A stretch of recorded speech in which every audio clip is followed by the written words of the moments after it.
Okay, and can you share my screen? Share the screen again?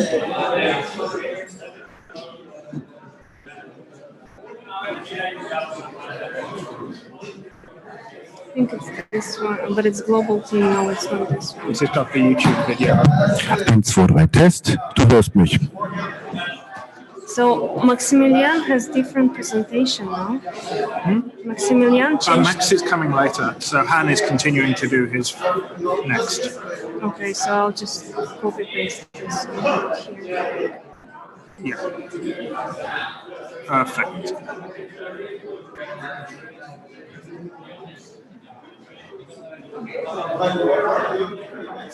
Where's this photo? Oh, here. Okay.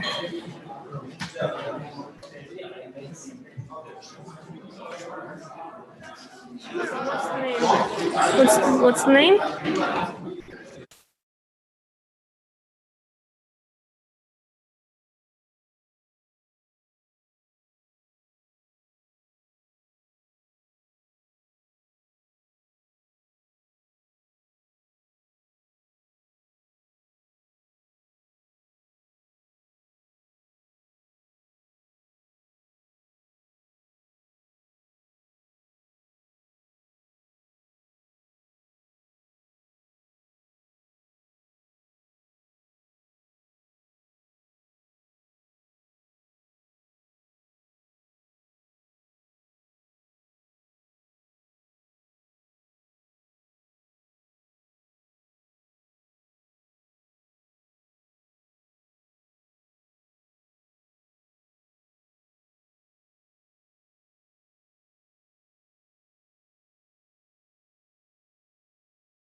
Eins, zwei, drei, Test.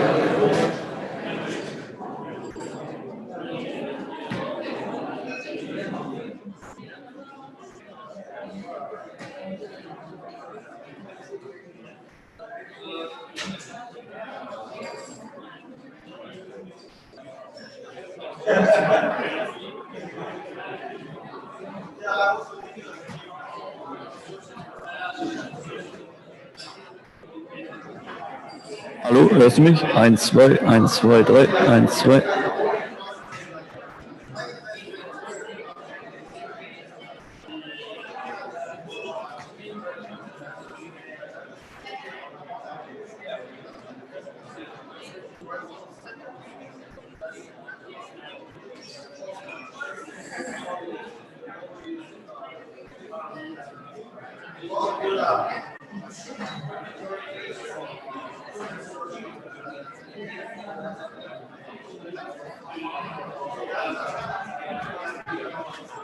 Let's go.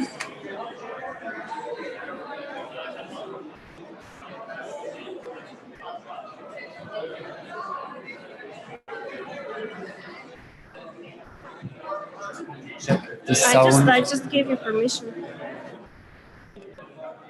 Should I give you? This is me, right? Guest. So I think so. Ah, yeah, that now. Should work, right? Yes.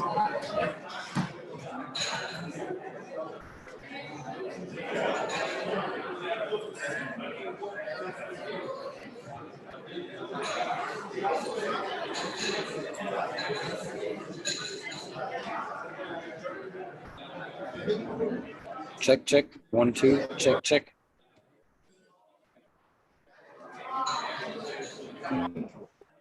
Check, check, check, check, check. 1, 2.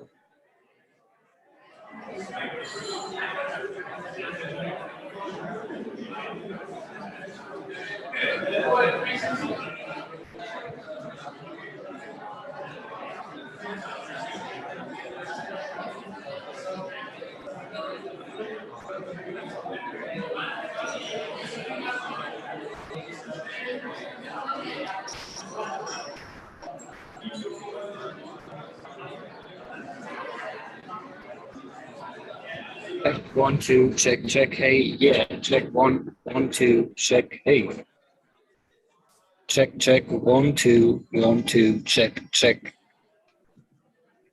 check 1 2 hey yeah check check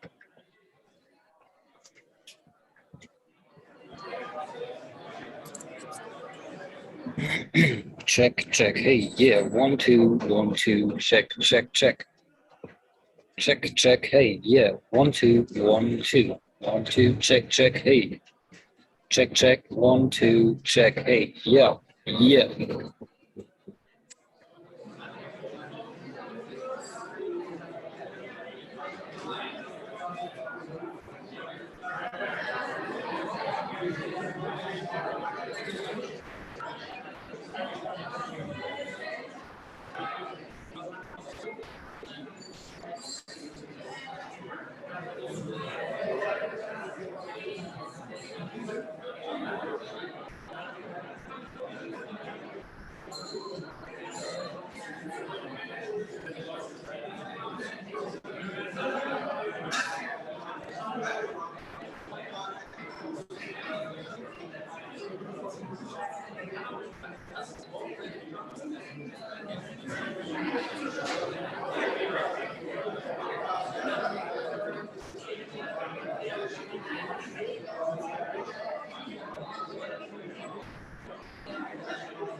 Ein, 2, 3, Test, 1, 2, 3, Test, Test.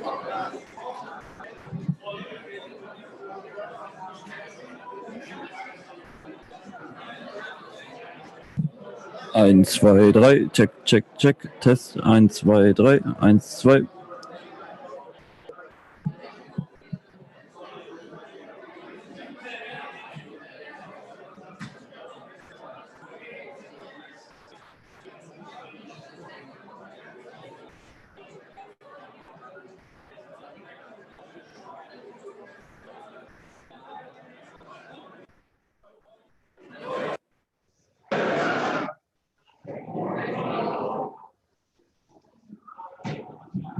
1, 2, 3, 1, 2, 3, Test, Test, 1, 2, 3.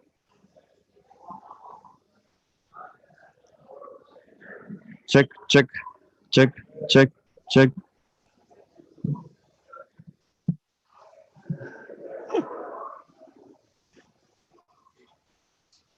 Eins, zwei, drei, check, check, check. 1, 2, 3, 4, 1, 2.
Is it on? Red means on. All right, everyone. Time's up. You can bring your coffee or soft drinks back to your seats. And we'll welcome back Han to give the second part of his presentation.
All right, let's welcome back to the stage Han Xiao.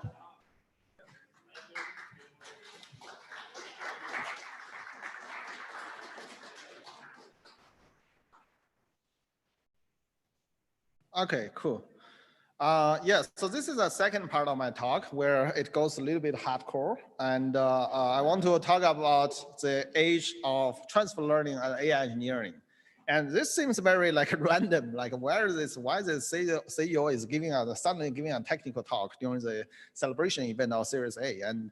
But for a lot of people, like when they look at Jina AI, when they look at how we develop a machine learning product or deep learning product, they kind of confused like why Jina is choosing this way, not the hardcore way. I mean, the hardcore way basically means OpenAI, right? Basically means Google research, Microsoft research. They are doing all this kind of DNA, RNA wrapping with a deep learning model to tackle these things. Why is Jina AI is not doing this kind of like solving human level problem, right? Using deep learning, right? And so I want to using this talk to give you an idea like how I picture the AI engineering is developing and how AI, this kind of the landscape is developing in the last few years and how it will happen in the next couple of years. Yeah, so the first message, I just put it here, right? I want to tell you that transfer learning is changing AI more than you expected. To make a short recap of the transfer learning, what is transfer learning? So in machine learning, there are a lot of very interesting topics in the recent year, and transfer learning is definitely one of them. In Neural IPS 2018 to 2020, if you take a summary of what are the trending topics, that would be graph learning, meta learning, transfer learning, and reinforcement learning. So transfer learning is actually listed as one of the 4 most interested topic in machine learning community in the last couple of years. So what does transfer learning mean is, so when people usually solve machine learning problems, they develop a neural network or they develop some models to solve certain tasks, right? So let's say you want to recognize fake news, or you want to recognize the emotion behind people, a user's comment, right? So what you try to do is you build a classifier, you build a neural network and train on this label data saying that, okay, so this comment is happy, that comment is sarcastic, that comment is angry, and then you train based on these labels. And then you get a network or you get a model which you can reuse in other, on other data, right? So this is usually how it works, right? But transfer learning basically says that, okay, so the major problem of that approach is this approach is too end-to-end. That means once you solve this task, you cannot reuse this model to solve other tasks, right? So that means if you train a natural language processing model that used to detecting sarcastic on the internet memes, you cannot reuse this model to classify the spot news, right? Or spot news from political news, even though they are all texture data, right? You cannot do that. You have to resolve the problem again, right? So transfer learning says that, okay, so this doesn't seem so effective or so efficient, right? So let's optimize this a little bit. So transfer learning basically describe a methodology saying that the knowledge that you learn from the data is basically the parameters of the network, and the parameters can be copied from one model to another model. So you don't have to train these parameters again. And therefore, you can imagine the knowledge is transferred to another task, right? So why the transfer learning is so important? Because it solves a very important problem. It's the reusability of a machine learning model, right?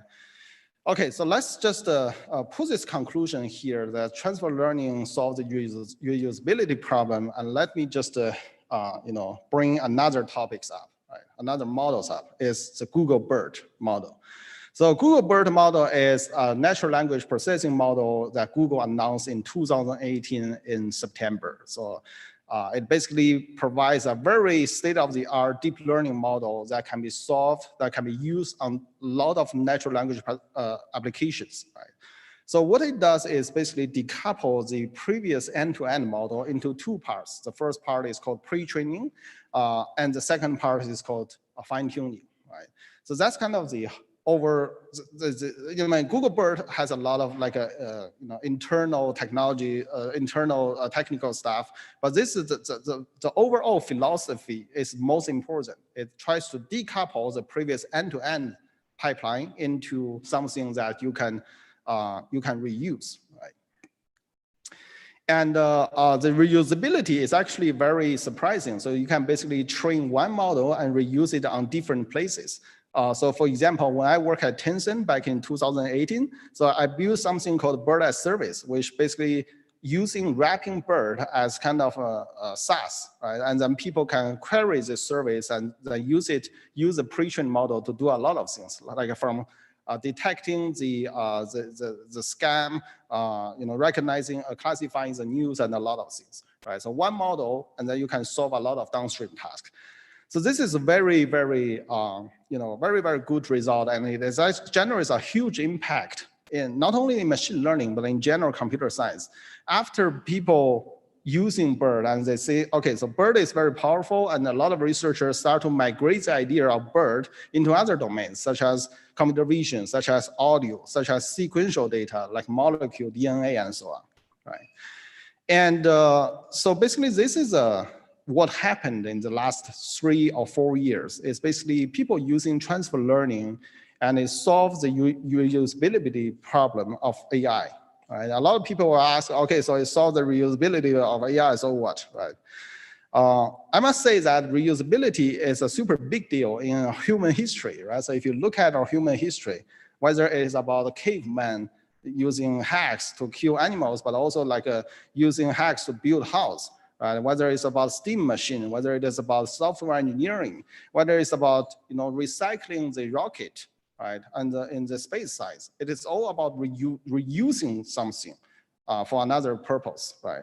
So one can even say that our civilization today is built on top of reusability, right? Once a technology becomes reusable, it will generate a huge impact to the civilization, right? So that's why when I look at transfer learning, I feel very excited, mostly because, not because of the math underneath, but mostly because of reusability that it promised to this community. Right?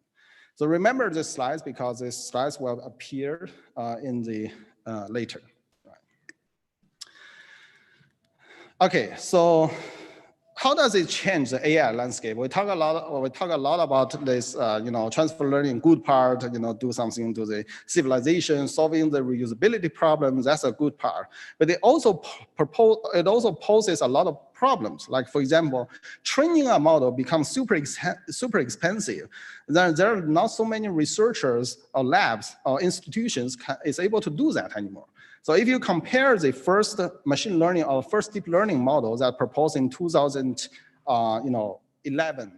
AlexNet, this thing, right, and versus the like AlphaZero, right? So it's kind of like a Google model used to play Go or automatically play Go, this kind of stuff.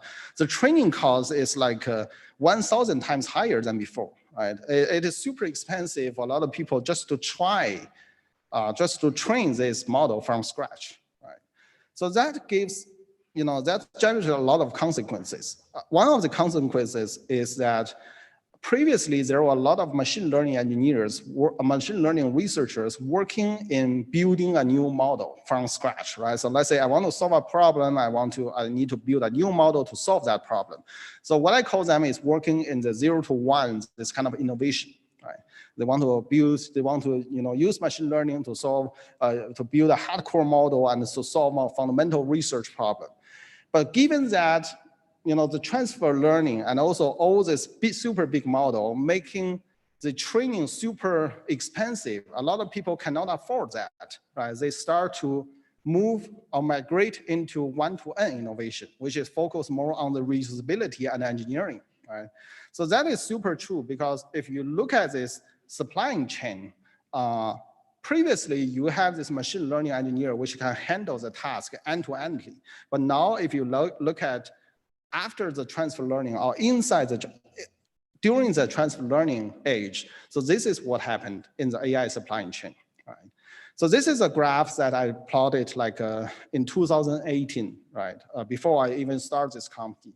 So right after Google released a BERT model. So I said that, even in the very big tech giants like Google, Tencent, Microsoft, Alibaba, even inside those big companies, there are only very, very small number of people that will really focus on proposing new models from scratch right? And they are mostly responsible for building or deliver a pre-trained model, which you can use for a lot of general purposes, right? For multi-purposes. And for the rest of the AI community, what they have to do is to use this pre-trained model, to leverage this pre-trained model and make sense, make sense of this pre-trained model in their own domain. That is the primary task, right? So that basically the whole chain is now changed, right? From the end to end, a single machine learning can single-handedly solve the task. Now becomes you have to rely on some pre-trained model and then fine-tune it and then solve your own domain, the task in your own domain, right? So, so this is basically related to the second message that I want to send. So when I had a PhD in Munich, right, I met a lot of students like like PhD students there. A lot of people have their kind of like a privilege. I don't know where it come from, like a privilege of they are doing research and they don't like to do engineering stuff, right? So my message to them is, today I want to stand here and send my message to them is engineering is your friend, not your enemy, right? And a lot of people hearing my talks basically will be very depressed or disappointed because they feel like there's like, there is no way that they can join the wave of the AI, especially in the one-to-one innovation, because what I said is building something from scratch is it seems very difficult, and for those PhDs and for those researchers who have been working in this research field for many years, they don't have kind of like a engineering skill set to start something, right? And then if you ask them to do or to fine tune over certain domains, let's say molecules, let's say DNA, all this kind of stuff, they don't know, they don't have the fine tuned. Okay. So they don't have the domain knowledge either, right? So how do you get started with that? So I want to say that this is actually the best time to start AI engineering, right? So let's take it back to this graph, right? So let's just decouple this graph into 3 pieces and let's look at how the supply chain is composed, right? So the problem of the building something from scratch is actually already solved by either using TensorFlow or PyTorch, which are the very 2 famous library from Google and Facebook, respectively. Right? When people start thinking about building something, building a machine learning model, they start to use that. Right? So this is definitely the go-to tools for AI engineers or AI researchers for building something from scratch.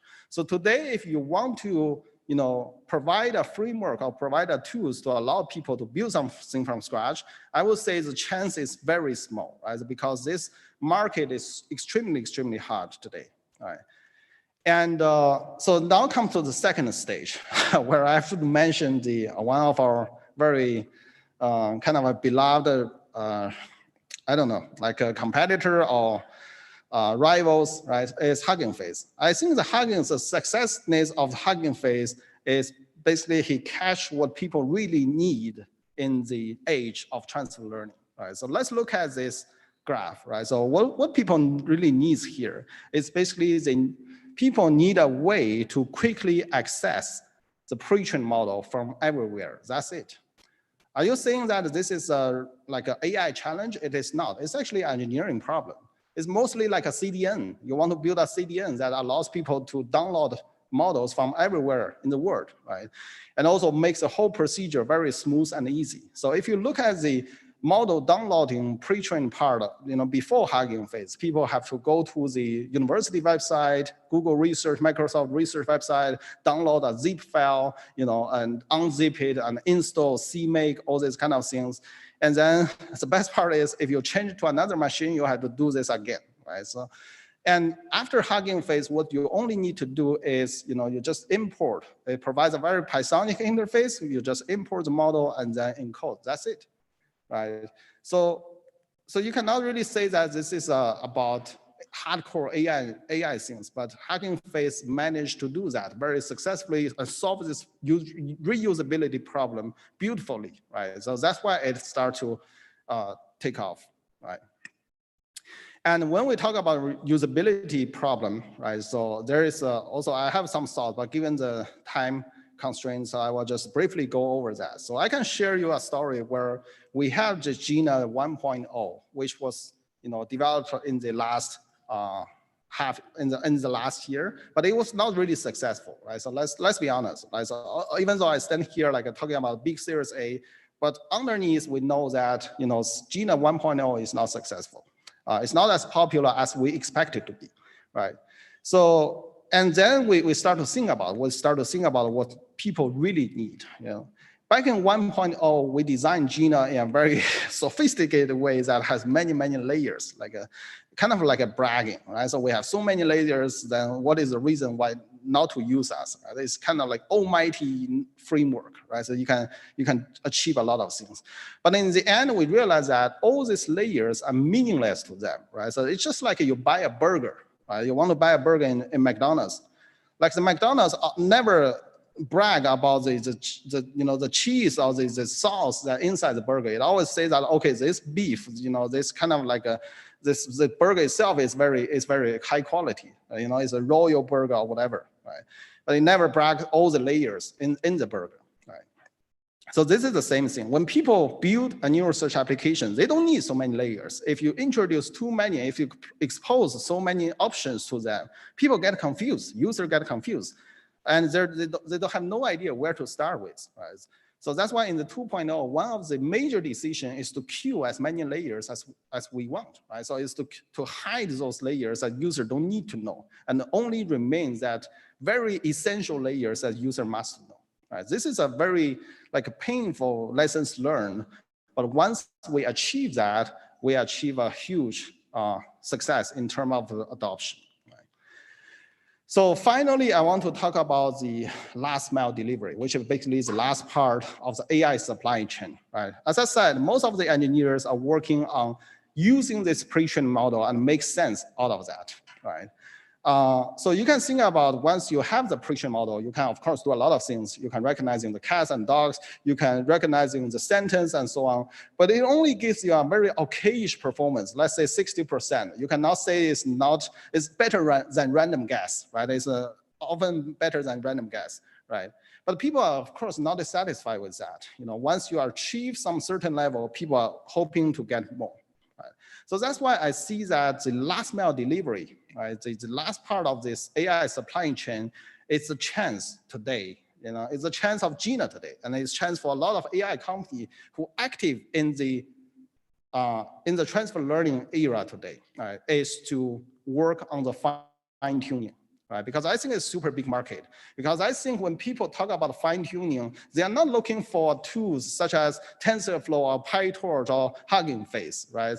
They solve a different problem. TensorFlow and PyTorch, as I said, they solve the first step problem when building something from zero. Hugging Face is solving the problem where you get the pre-trained model, solving the accessibility problem. And now the final problem is a fine tuning. How do you reach the last mile? Because this is the part where people are willing to pay for, right?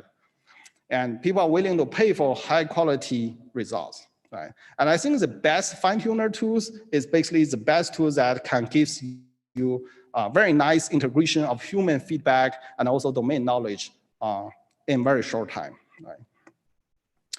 Okay, so that basically is a recap of the whole AI supply chain.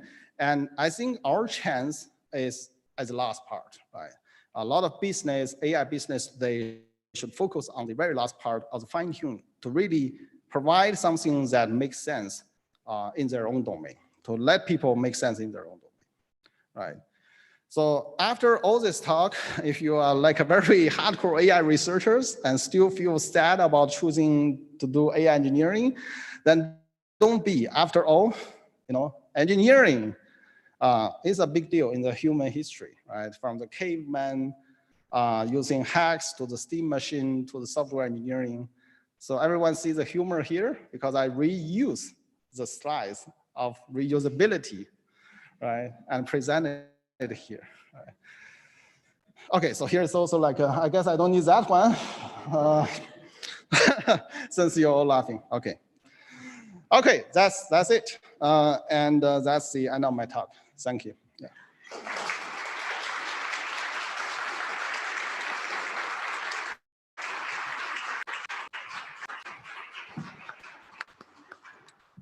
Thank you, Han Xiao.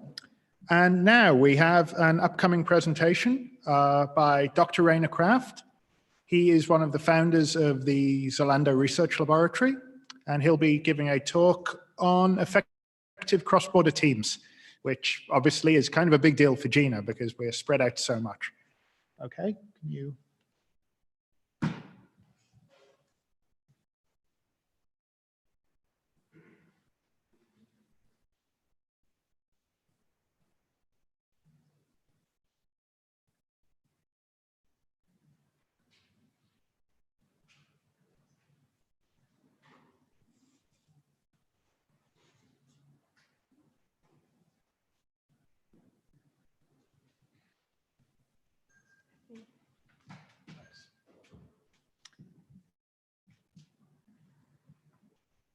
Reiner, are you there?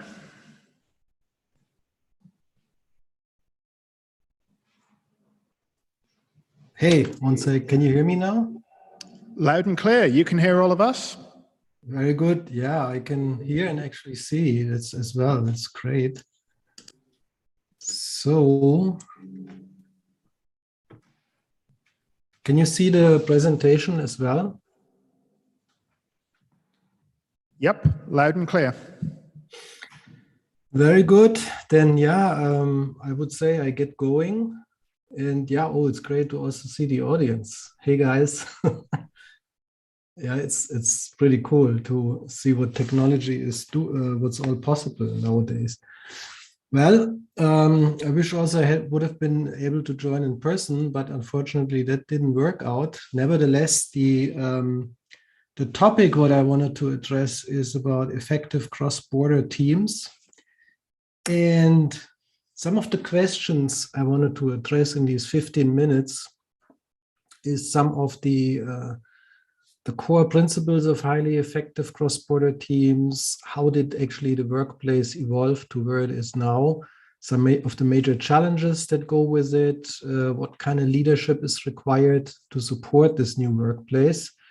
And what is a mindful and inspirational leader? And can it be trained, right?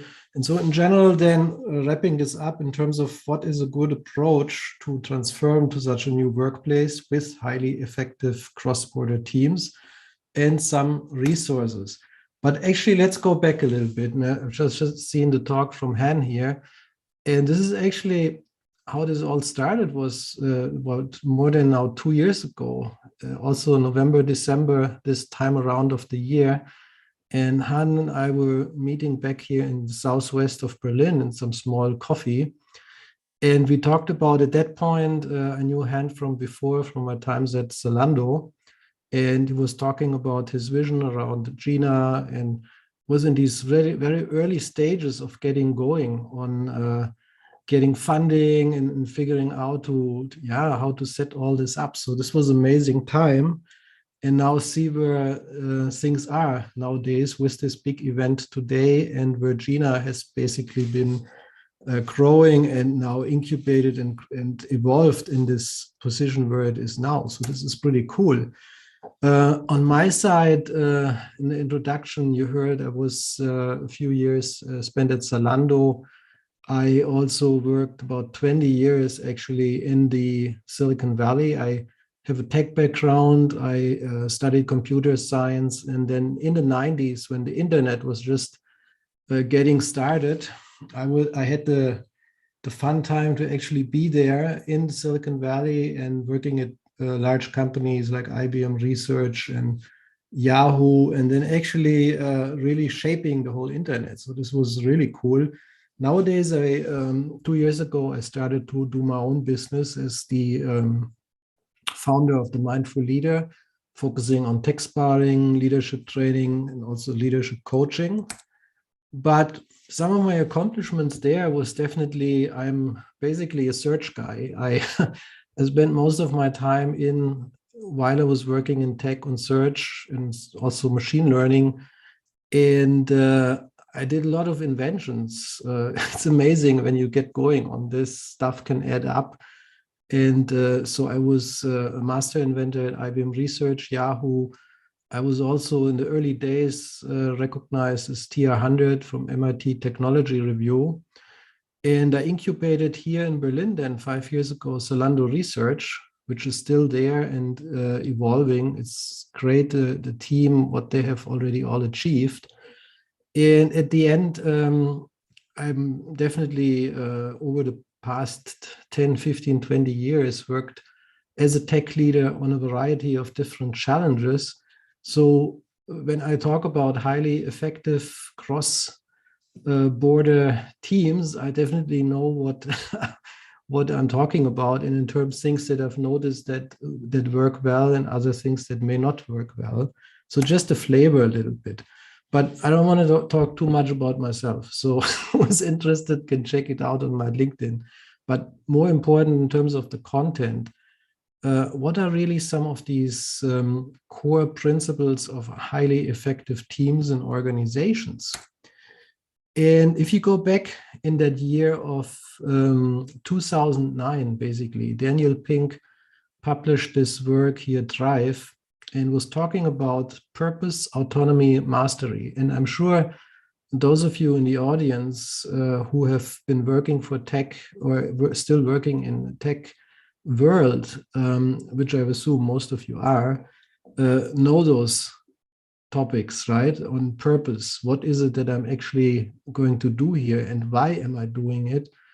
And the best work comes out if I can do it in a way to earn autonomy, to do it in a special way that I and the team can actually really fully own and do it.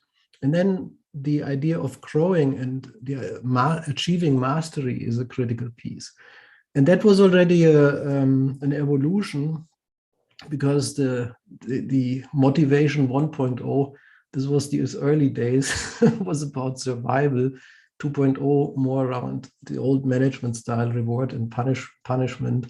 And so that was a big deal. And many tech companies in these days, 2010 and onwards, and also at Zalando, those topics were high on the list. So what I'm introducing and what I had experimenting with, what I call motivation 4.0, it's also the 3 pillars of purpose, autonomy, mastery. They still make a lot of sense, but I'm also adding the dimension of well-being. Particularly in these times, well-being is something that we should appreciate and be grateful for, because as we know, there's always with COVID and these things around us, there are challenges actually to stay healthy. And it's not just, it's the ramification also of what's happening around it for us, that I think well-being at the workplace is something basically overlooked. And so what I was focusing in the past 10 years actually were those topics of what I call that belong to well-being, mind hacking, so how to upgrade your mind, and biohacking, also in terms of how to upgrade your body. Because if you can upgrade both your mind and your body, you have much more energy, you just become more calm, you're less stressed, right? You can get more stuff done and you're just more happy and fulfilled. So that's why this state of well-being is very important. And the way I look at this in this picture here, what's the big picture? There is, at the bottom of all, there is awareness, simply being aware, being self-aware, but just being aware who you are, basically, as the observer from all those things happening around you, right? And those ideas, what I was talking about, hacking the mind, biohacking, these are on top. And then vision, mission, purpose, and values. This is where the purpose, again, autonomy, mastery pieces also fit in nicely. And then leadership, a new workplace. This is the way how you can build these highly efficient cross-border teams. And let's go a little bit deeper in this, right? So I want to actually talk about the workplace evolution. So this is actually fun stuff. I was looking in my picture from the 90s, and the first workspace environment, which I call Workspace 1.0, was about efficiency. And I never forget these pictures here, right? There were the cubicles.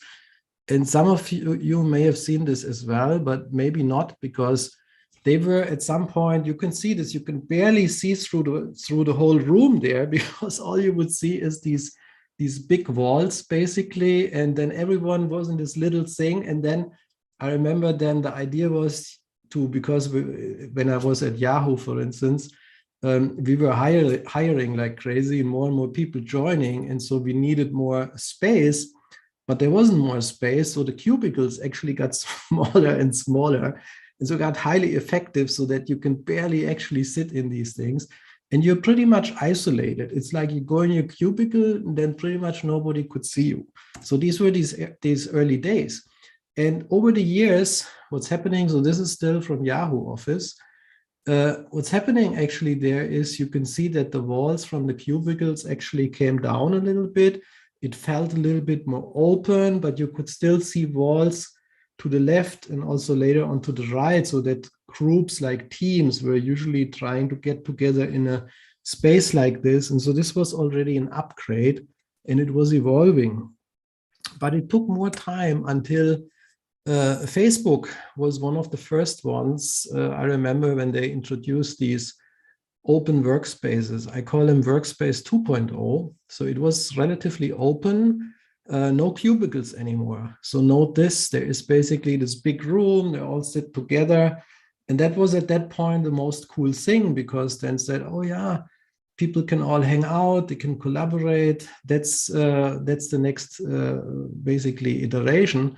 But of course, there were also downside of it, because if you're a programmer and you actually want to get some code done, I mean, look to the left and to the right, there's a lot of noise and there's could be a lot of distractions. So there was always some trade-offs, but it was around open collaboration and work. And at the end, it worked very well. The second aspect was what I call refuel and socialize. So we had to create a cafeteria, lots of good organic food options available. And you would basically socialize at lunchtime, right? And hanging out with your buddies at work and co-workers, peers. And it was a fun time. Basically, it was a short break, so you can recharge, right? But you can see the social aspects of this. So it's a big deal. And even better, we had our games there, right? So I call it play and fun. So we actually had a lot of fun. I got pretty good at foosball at that point when you play it multiple years, right? Every day a little bit. And those are things that we were doing as a team. We would actually challenge others in the games. And there were other games. There was volleyball and all kind of different options available. So it's some of you who have visited the Silicon Valley may have seen some of these things at Google, Facebook, and so on. And there is, so it's pretty cool environment, so that's to say.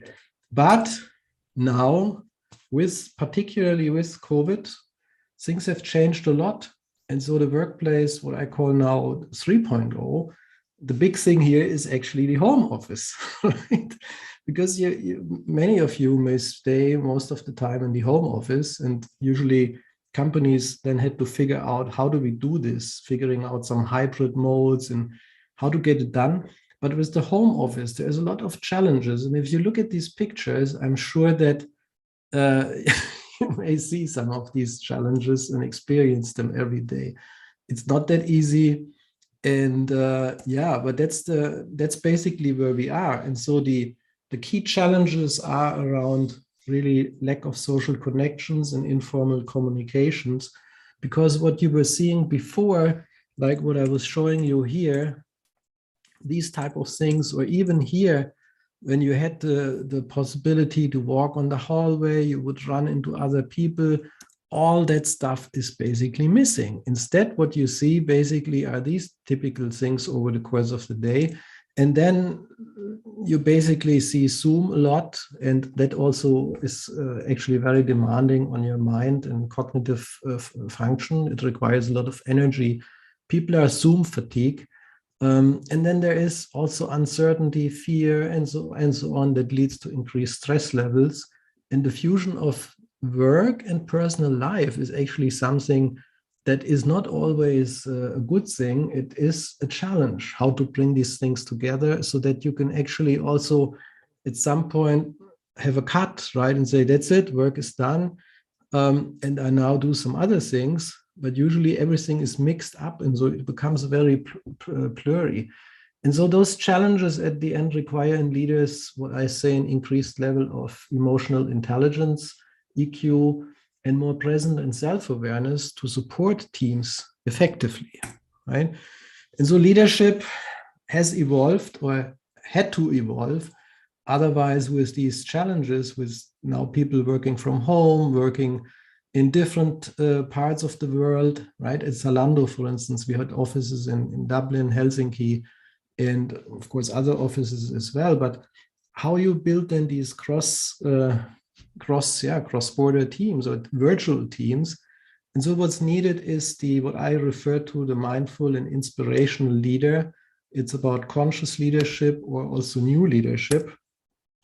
And it is basically embracing as a leader a new mindset of present awareness, meaning being present in the current moment, mindfulness as an enabler. So it's not there that we're all mindful in terms of, oh yeah, it's all cool to be mindful. No, but it is actually, there is techniques that are proven, scientifically proven, that help you as an enabler to achieve some of those qualities, what I was referring to. And qualities like increased emotional intelligence, strong connection with your intuition, more resilience, and so on. There's a lot of things that comes out of this once you start to train your mind. And that makes out a good leaders. And what we need are good leaders in these times to bring the teams together with creativity, but also with presence, and basically inspirational leaders who can bring in these aspects of purpose, autonomy, mastery, and well-being in the workplace. And so how can this be achieved? And so at the end of the day, it all starts, what I say, personal leadership. We're all leaders. You are the leader of yourself, right? And if you are a leader in tech or another leader basically who basically supports a team, then the idea isn't generally that you want to work on training your mind to just improve the quality of your decisions. And so for that, I created a framework called the 7 Pillars of Mindful Leadership many years ago. And I did a lot of research as I'm a scientist in training and background, figuring out how can this even be done systematically? How can you measure these things? And I also introduced the 12 principles of mindful leadership on my blog many, many years ago, how leadership can be done. And this was even before COVID or any of that stuff came. The principles in there, they still apply and they still are helpful if you actually put them to use, right? And so the underlying state of mind is an aspect of being, not doing. And that is an important thing to basically to remember there, right? And so the process and how to get there, it is basically a continuous training of your mind and balancing being and doing, because you can be in a full state of being, right? But then maybe nothing gets done. But you also need to be in a state of doing to get some stuff done, right? You have to balance those things out. And so what works very well, what I now refer to the mindful leader approach for effective cross-border teams, there's a top-down element where you start to support the leadership team with new leadership methodologies to increase their level of present awareness, which I refer to as LPA. And then there is, within these, there is mind management, biohacking for leaders, and tech leadership mastery. And then there's a bottom-up approach to support the teams in all aspects related to purpose, mastery, autonomy, and well-being. So it is, there is creativity in it on how to do it. And the methodology, as I mentioned, as I'm a scientist, I like a science-based approach to those topics of mind management, biohacking, and leadership, because if you can't measure anything, how do you know you're actually making progress? That was always the biggest question on my mind. And so as an example, to give you a sense what the KPIs, key performance indicators are, for the mind, for instance, are mindful minutes. How many minutes per day do you actually spend in a state where you're connected to the present moment, fully alert, and actually being there. Or for instance, what is your level of present awareness over the course of the day, the LPA I mentioned? How many thoughts per minute do you have, right? Those are things you can actually measure. There's data behind it, and there's methodologies on how to record it. On the body side, there is things like your stress level that can be recorded, for instance, using things like this Oura ring here, right? It can measure your heart rate variability. There is ways to check your vitamin, mineral status, hormones, neurotransmitters, all that stuff that impacts your cognitive abilities and your overall performance. And as I said, things like your daily readiness or sleep can all be tracked with tech devices, and there's more tech devices. So everything can be measured, put together. And even for an organization, even at Zalando in these old days, I investigated ways on how you can actually assess your team health. How well is the team actually doing? How healthy is the team on those aspects of purpose, mastery, autonomy, and well-being, right? And that usually translates, of course, also in productivity, engagement, and other important KPIs. So here's a few resources. I created a training platform for organizations where those aspects of training around mind management, biohacking, tech leadership mastery can be achieved. I started basically working on pilots with companies to further tune this and really get it in good shape. But in general, the idea is a combination of some group coaching, weekly meetings to basically mastermind, connect. And then there is the content itself to be absorbed, the knowledge absorbed. And that works very well, because if it's just content, it's usually not feasible to do it. But in this combination of coaching combined with some coaching and training, this is when it works very well. There's my blog, themindfulleader.net. If you're interested in any of that stuff, check it out. There's a lot of cool things on it. I'm on Instagram as well, the Mindful Leader, and there's a lot of resources around what I'm talking about. There is the podcast where I'm interviewing usually experts, leaders, biohackers, all kind of interesting people, and discuss those topics. And there's always learnings in there in every podcast. So it's definitely worth your time. And then I also created the Mindful Tech Leader community where you can join and just find like-minded people who are also interested in upgrading their mind and body. And resources then get you through some of those topics that I mentioned before. Anyhow, so to conclude on this, this sounds all cool, maybe you think, or maybe not, right? But if you think it's time to make some changes, my recommendation always is the best time to get started is now, because there is only this present moment. There is this current moment which you are experiencing now. And there is, unfortunately, or maybe fortunately, there is no other moment, right? And so that's my saying usually is, let's get started now doing something, because the future at the end of the day is just some artifact and concept. And the actual doing always happens in the now. So with that said, and I know time is tight, any question that maybe is time for one question or two, I'm happy to accommodate.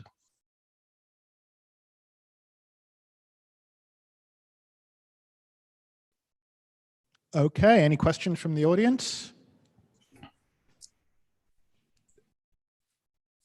I guess not. I mean, you covered all the ground, Reiner.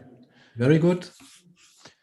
All right. So yes, everyone, a big hand for Dr. Reiner Kraft. Thank you very much.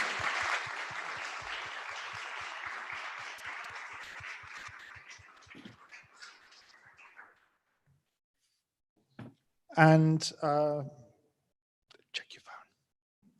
Check your phone. I just messaged you. Sorry, slight change to proceedings. So we've got about 5 minutes before the panel starts. So does anyone have any questions for Han? We're putting you on the spot. No? Okay. Well, we can either have dead air or I'm going to have to start dancing, and nobody wants to see that.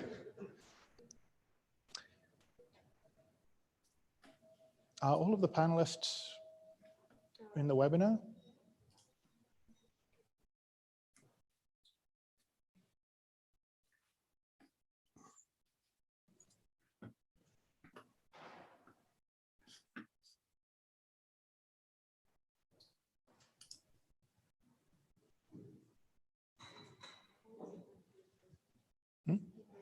Okay. All right, we've got about 8 minutes, so we'll do a very quick coffee break. So feel free to grab drinks, rush there, rush back. And yeah, be back by 5:20 for the panel discussion. Thanks, everyone.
All right. Let's get ready to panel. So if everyone could come back and sit down, we will get the panel underway.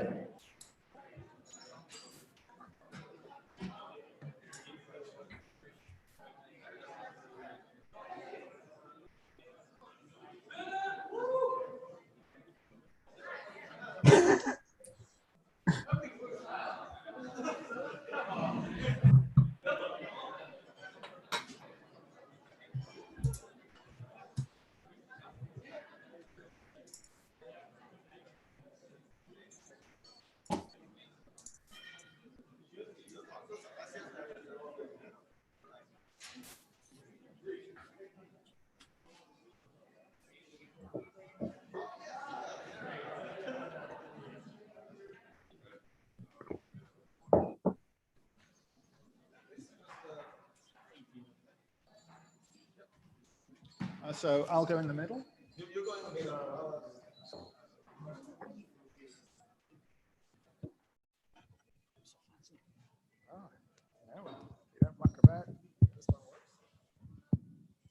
Hello. All right, so let's welcome to the stage once again Xiao, CEO and founder of Jina, and Sebastian Ramirez, the guy behind Fast API. Woo!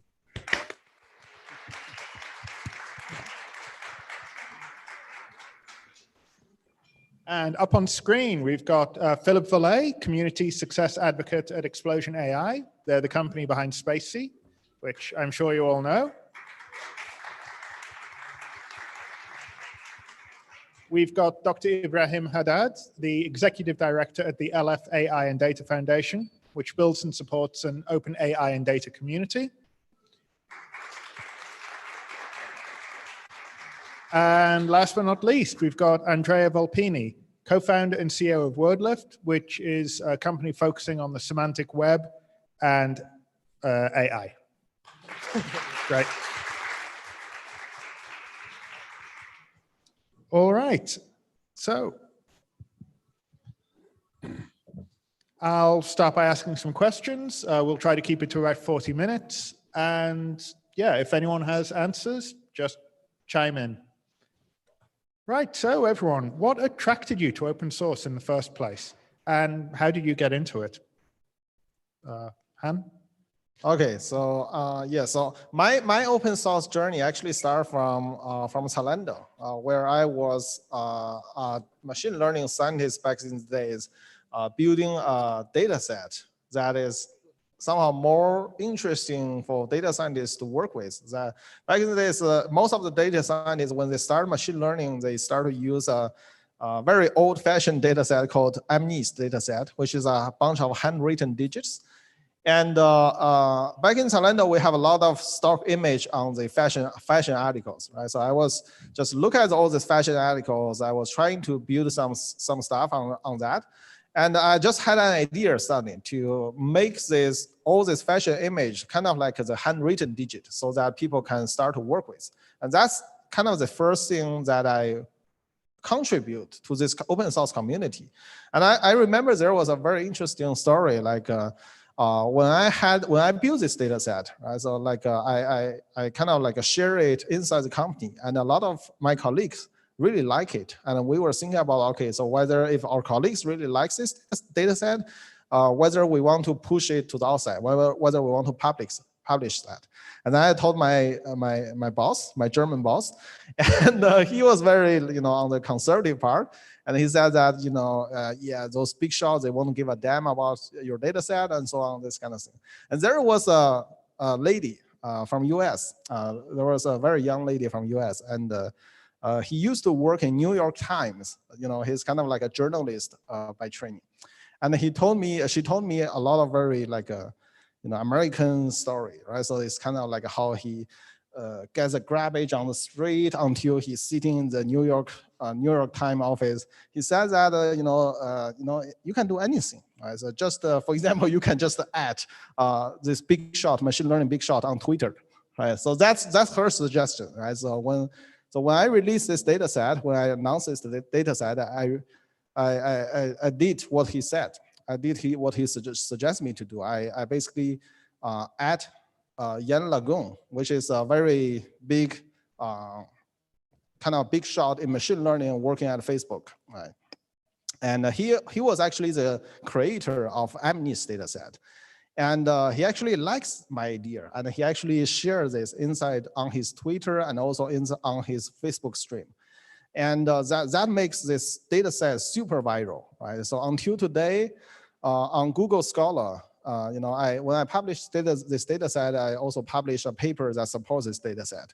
And on Google Scholar, right now I receive like more than 5,000 citations till now, right? So this is like an incredible amount of citation, which puts my academic career to a new high. But I don't work in that area anymore, right? So that's kind of given me the very nice start on the open source. And later I work on birdlight surveys.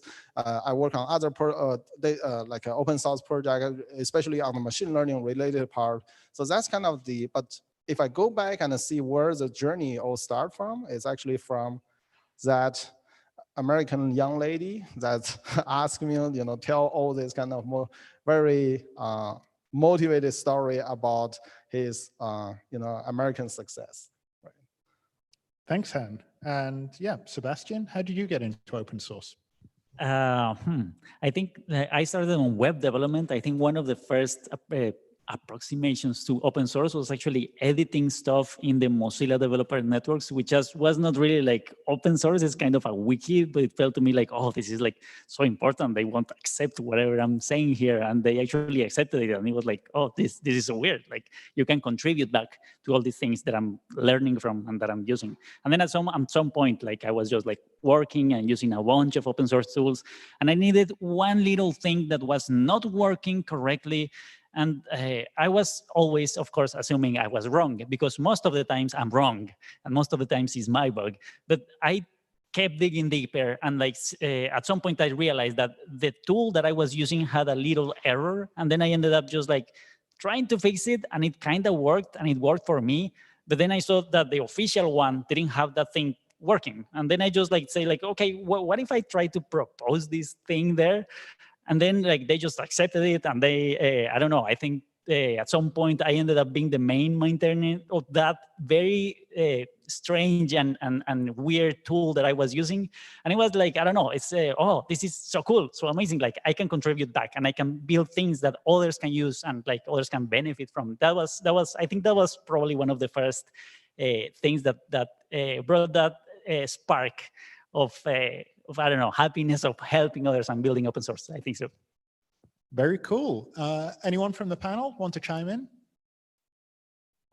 Yeah, sure. Also, I could jump in to tell the story about my journey into open source.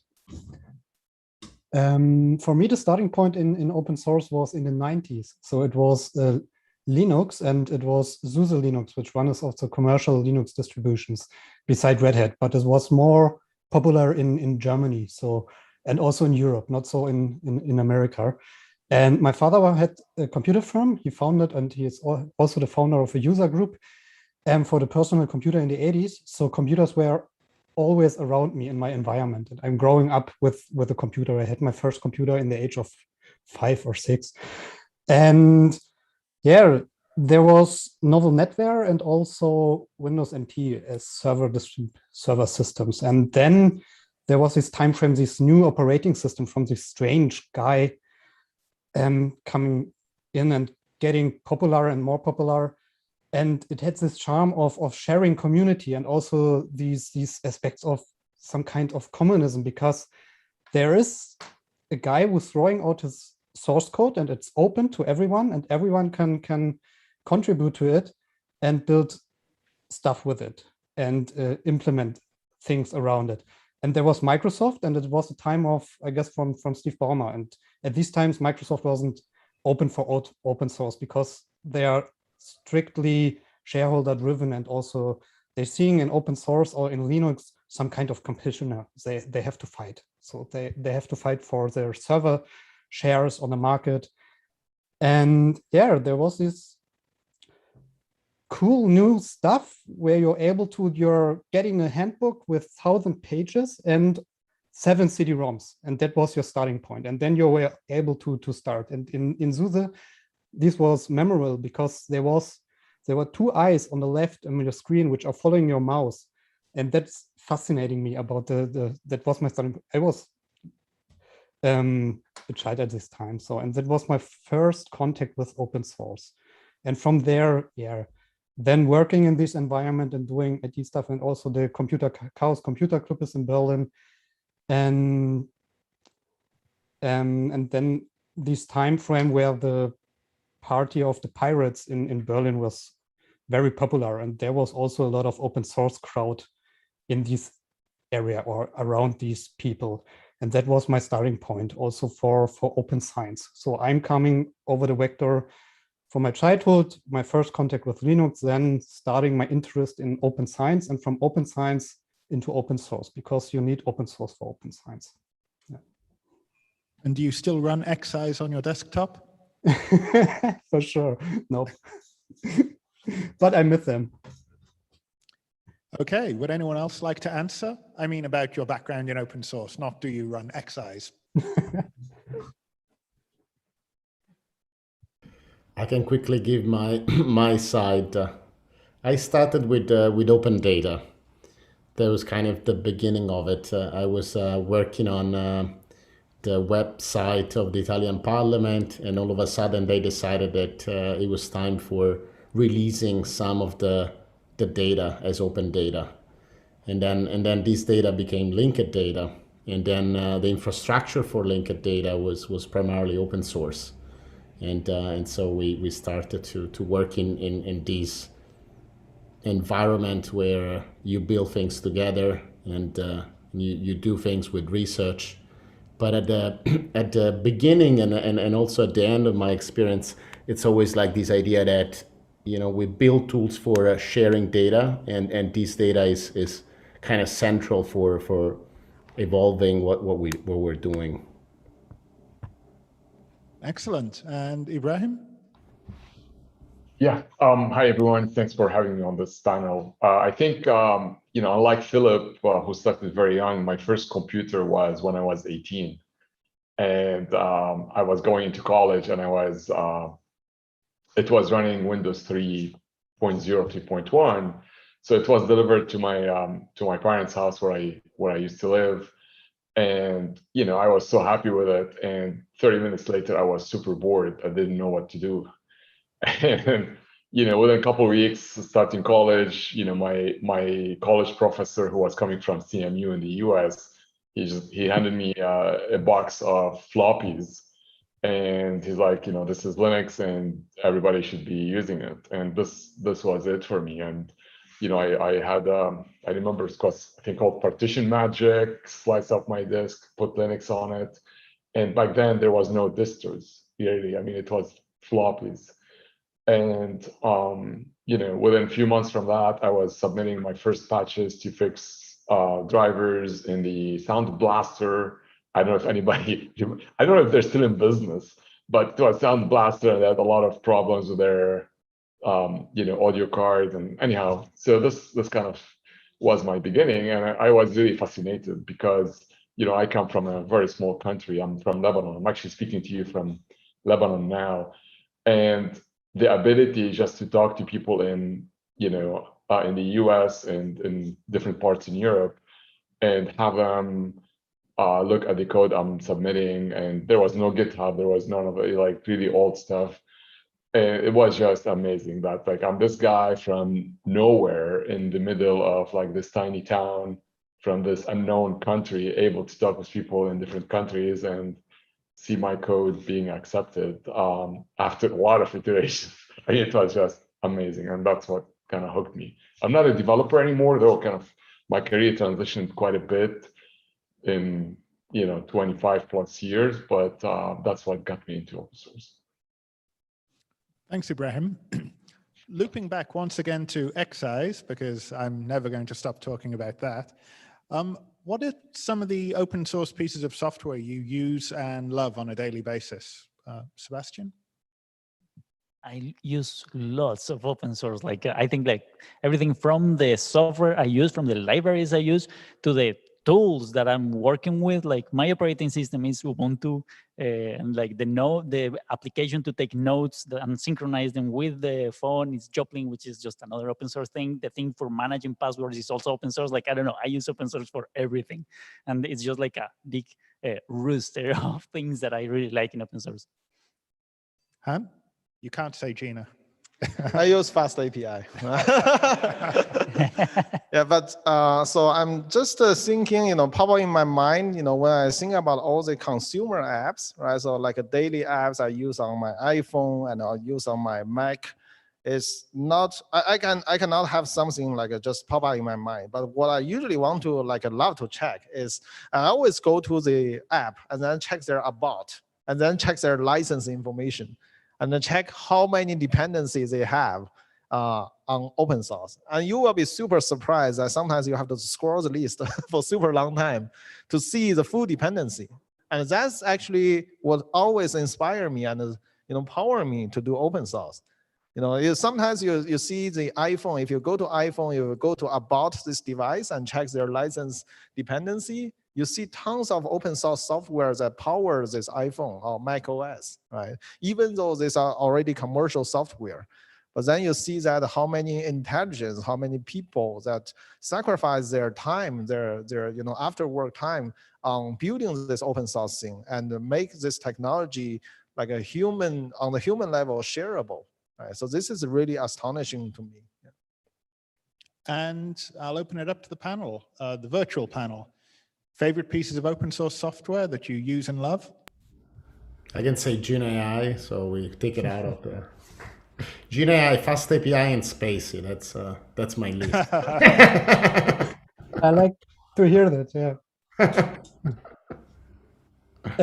For me, it's also my Linux distribution, because I'm always a guy who has a double boot system, because I'm also in the need of some software which is not running on Linux, but I'm always having my Linux distribution at me.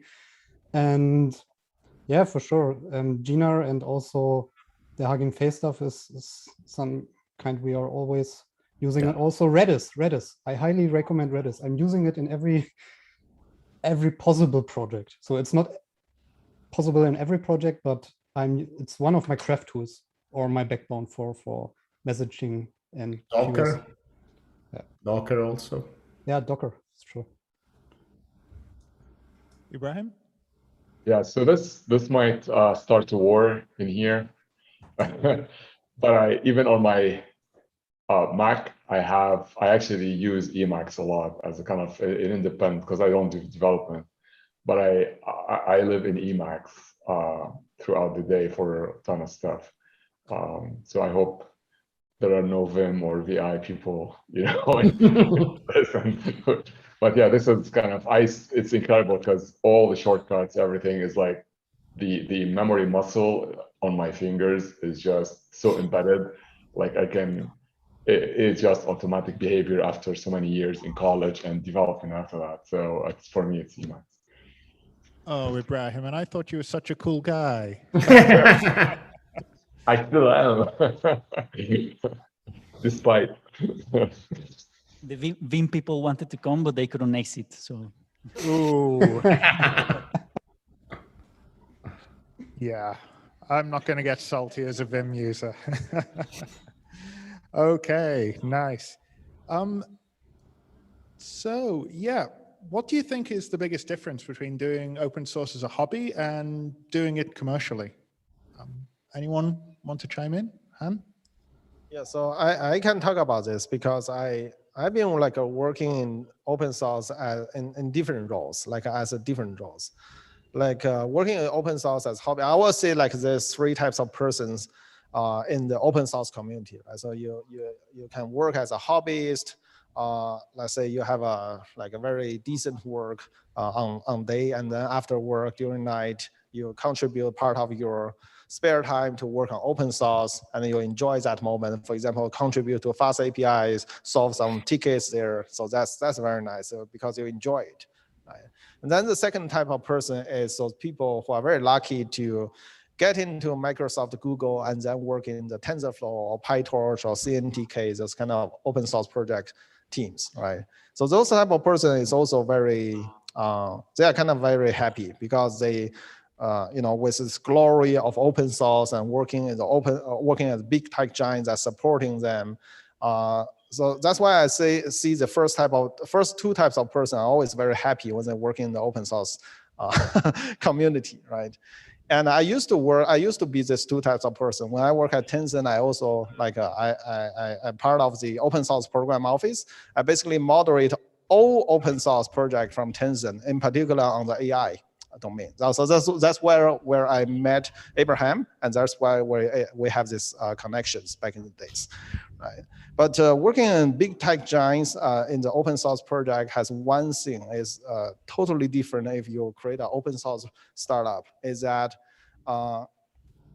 it is not a hobby anymore. It is a pretty serious business because you believe in open source so much that you decide to quit all this security from that big tech giant that support you, that give it to you, and decide to make it as a business. You believe in open source so much that you believe open source is a new kind of economy, right? That can bring the bread on the table. This is a completely different than hobbyist, and also the second type of person, you never have to worry about bringing the bread on the table, right? But when you're doing open source as a company, as a commercial company, every move that you do in the open source community is a kind of a strategic move, right? It's about life and death, right? So I'm not exaggerating, it's really about that, right? So every move has to be very well thought, and then you make your move, right? And this is not, sometimes you feel like you kind of lose the childhood of working in open source, right? Where you have the pure joy and commitment on this open source, this idealism. But on the other hand, it is all about a new kinds of maturity, right? So your understanding about open technology, about open source economy is changed when you are doing this as a commercial product. Yeah. Okay, Sebastian? It's a bit weird because I'm not building a startup right now. Like I think I'm on the strange side of the spectrum. Because right now I'm working mainly with this company in San Francisco called Forethought, and I work with them 3 days a week. But then I have the other 2 days to do just like more consultancy with other companies or just plain more open source. But part of my deal with them to join them was that, hey, I'm gonna get like a high percentage of my time to work on open source, and like. I have been trying to figure out a way to do it before diving into building a whole company and building the whole thing. Because right now I just want to make the best I can of FastAPI and these projects and just like implement all the features that I wanted to implement before having to think about and like have all this strategy and everything to be able to build something that is commercially viable. Because it's a whole new level of problems that you have to deal with and you have to solve, and then you have to hire a lot of people and raise money, all the stuff. I wanted to delay that at least for now and just like build the best that I can for now. So yeah, like it's kind of this weird side of this mix, but yeah, that's where I am right now, at least. Okay, and virtual panel? Yeah, so I'll take a stab on this. So I think this is a very interesting question, and I think the answer really depends on really who you are and what you do. Because if you are an independent kind of hobbyist, you're working on open source development, you have different motivations. The why you're involved is different than why a company is involved in a given project, and what you would like to see as a result of your involvement is very different from what a company who's sponsoring your development time would like to see as an output of that involvement. So there are, the motivations are different. The end results is sometimes different because companies use open source just as another vehicle for their internal development. Companies have access to they invest in other companies, in startups. They have investments in different foundations, in industry consortia. They have collaboration projects with universities, and open source is one other pipeline for innovation that they integrate with, and so on. So I think at a very basic level, from a very individual level, really, the differences are the regulations, how do you do open source as a hobbyist are very different than how you would do it as part of a company, because then you have company policies, processes, different execution models, and of course a paycheck. So that matches really what Han was kind of talking about. And I think, these two kind of regulations and paycheck are the main difference, but of course that reflects the motivations, why you want to get involved and what you want to get done at the end. Okay, anyone else? Oops, sorry. Oh, sorry, go ahead. And based on any kind of job reports in relation to open source, it's really hard today to find people who are quote unquote hobbyists, meaning not being hired to do open source. I mean, if you are someone who knows how to write code, who knows how to work in a community, you're going to find a job super easily. So if you look at most of the open source development, it's really corporate development at this point. It's very hard to find, if you are really good in machine learning and you know how to work with open source, you're going to have like 20 different offers on your desk for different companies to, so a lot of the development really is kind of corporate driven at this point. And of course, if you are one of those people, go to jobs.jina.ai right now. All right. Anyone else? Okay, well, I mean, what I'm thinking is that Sorry, go ahead, Andrea. I like this idea of bringing the bread on the table on one side and be the hobbyist on the other. I think in between there is the fact that that open source, at least for me, remains a way to do innovation. And every company now really needs innovation. And that's why also, as Ibrahim was saying, I mean, most of the open source at the moment is corporate driven. So it is also a matter of evolving the economy of open source so that, a fast API can quickly become a company without, creating all the problems that currently we have in creating companies from open source, because it's still complicated. And I totally understand the complexity of taking that decision. But I see it as a matter of evolving the ecosystem so that, companies are created because their innovation is needed, and that's the way to innovate without going through the process of raising the money and kind of the complexity of setting an organization around an open source project, which are there. I think one important note, I work with a lot of companies, and I think these two things are not mutually exclusive. Right. Most companies I work with, they have policies that allow their employees to work on their own project, as long as they use their own email ID and not kind of use company resources.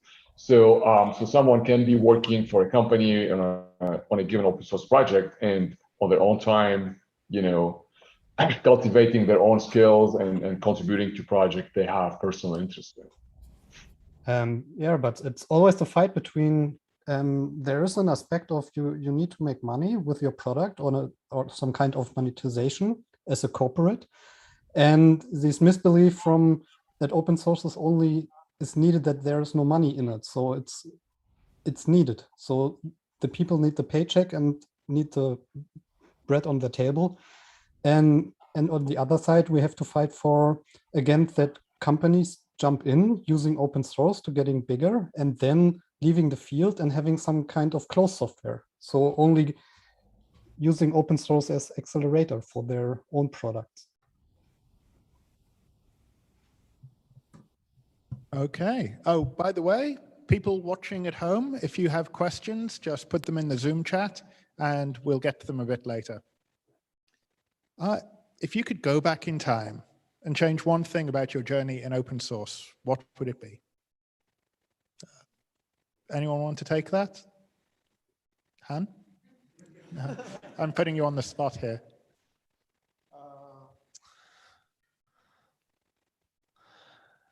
I think I make every step correctly, right? Oh, yes.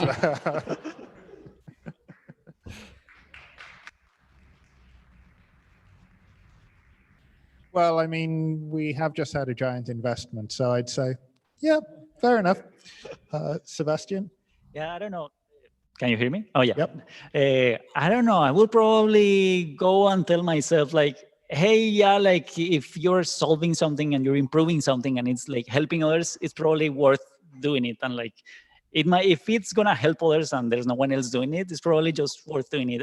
Instead of like, I don't know, doubting myself for years and thinking like, yeah, no, like who am I to try to help others and to build something and to create something that could be open source and that could help people? Like, it's strange that it feels like, oh, open source is done by those people over there, by those developers. And it's like, everyone could just do it. Like, it just requires effort and solving a problem. It's like the only thing. Like, nowadays, like when I'm checking out a new tool, a new open source tool, a new library, I'm almost immediately, when I'm reading the documentation, I fork the project and I start fixing typos. There's always typos. And like, that's already a contribution to open source. But like, it's not easy to get in that, I don't know, that mindset of that, or that idea of like, oh, this could have typos, or this could be a typo. Just like, oh, this is the project, this is the thing, this is outside and like away from me. And simply just going and trying to help, or trying to rephrase something that is not clear enough in the explanation, in the documentation, that can help a lot. And like, anyone can do it, especially anyone that is learning the tool for the first time. Because when you build an open source project and you write the whole documentation and all the stuff, like we don't come often to reread the whole thing and find what is wrong. It's only the people that is reading it for the first time and that have not read it 10 times trying to check errors, that already memorized each one of the documentation pages. Those people that are new to the thing are the ones that can actually see the mistakes and errors and see how it could be improved, how it can be explained better, how it could be made in a way that is easier to use. And that's the perfect moment to contribute to that project. And it's actually very easy to do for someone that is just starting and is just learning that new thing. And it's a lot more difficult for someone that build the whole thing and memorized it already. So yeah, I don't know. I will tell myself like, yeah, just go ahead and try and contribute. Like, the worst thing that could happen is that they will tell you like, hey, you suck, your code sucks, and they just close the PR and whatever, nothing happened. Like, you can just try again later. Like, it's actually not a big deal, but you can actually make a huge contribution and cause a big impact to the rest of the community. That's what I will tell myself. Very nice answer. Go in there with a fresh set of eyes and dig in and help.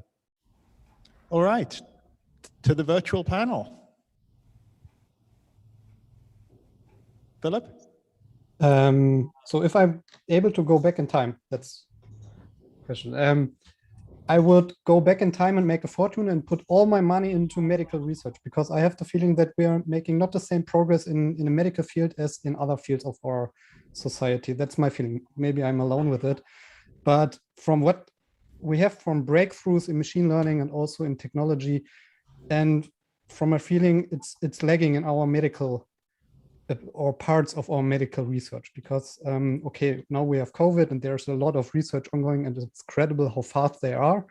But for other diseases like multiple sclerosis or depressions or anxieties or tinnitus, it feels like there's a lack of the status quo of knowledge already in the field, and the medical or the persons in charge using this knowledge, they are lacking 10 years. It's my feeling. So that's one of my dreams, to jump into this field and drive the research, and not throwing my billions into the space and racing for the Mars or for, that's also okay, but yeah, doing it for medical purpose. That's what I'm doing. We really need a lot more open source in medicine. Yeah. More open source, less open source. I'm sorry, that was terrible. Okay, anyone else? Ibrahim? Yeah, so I think just to rephrase the question, if I can go back in time, what would I change about my kind of open source career, right? Yep. And I think, in my case, around 2008, 2009, I kind of gave up on myself as a developer. I've had like a number of years of high stress and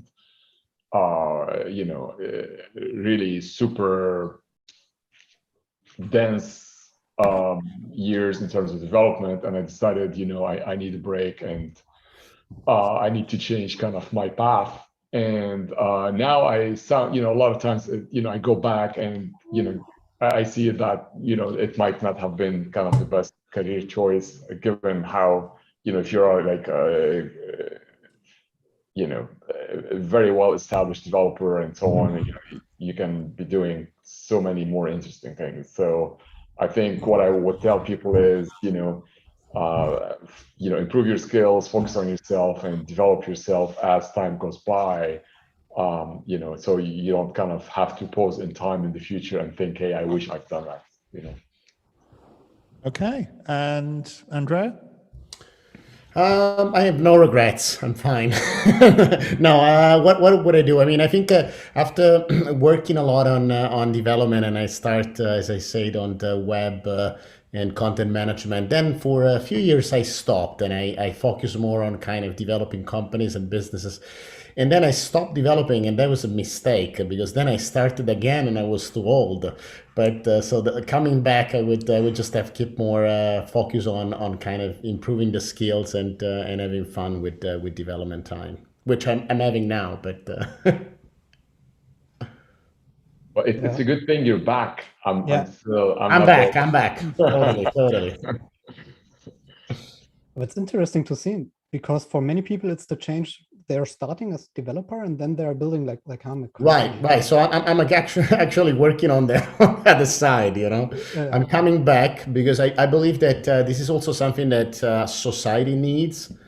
I mean, I don't know about the medical. I understand your point, but I believe that society needs more active contribution. And as we were saying before, sometimes it only takes like fixing a typo. But this active approach, it's kind of get lost when you get more focus on developing businesses and stuff. So one recommendation for Anne is not to stop developing. And we see his history, GitHub history. So getting back with the hands dirty, that's my kind of advice for myself in the past. All right. Thank you, virtual panel, and thank you, Han and Sebastian. Let's open it up to questions from the audience. Sophia, could you go around with the mic, please? There are no virtual questions, but any questions from the live audience here in Meet Space? Joanne, Sophia, could you hand him a mic? Hello. So I relate a lot with Sebastian's story about having this mind when I first contributed about these geniuses around there in these super tech giants that they wouldn't accept what I had to say.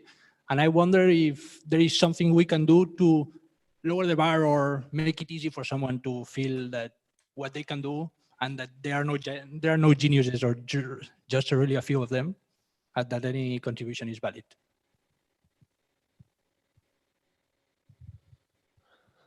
So yes, any thoughts on? I think there's something that we can do on our side as like maintainers and creators of open source. We can make it easier, and like we can try to be more gentle with people that are making their first contributions. The thing is that, and also whenever like you are going to make your first contribution, have in mind that that maintainer is receiving requests all day long. And having people tell them like, hey, why haven't you fixed this? I'm waiting for this, and this is very important for the enterprise.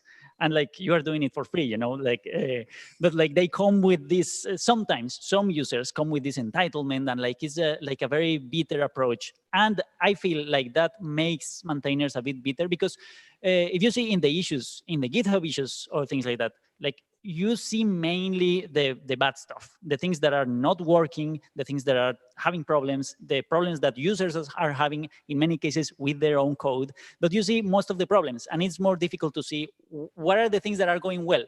And I think that might bring the mood down a bit for these people that are maintaining these projects. So like that's on one side, to have that in mind and say, expect they might be bitter and like annoying. But on the other side, I think that we as maintainers, we can try to remember that this is a different user than the other one that was just like entitled and trying to force you to work on something specific that they wanted. And this is someone that is trying to contribute. And this person might be doubting if that person should have contributed or not, or like might not be sure about the contribution. And like you can try to guide them and try to at least be nice. even when we are like closing a pull request, when we are saying like, yeah, this doesn't really fit in this project, so I'm gonna close it.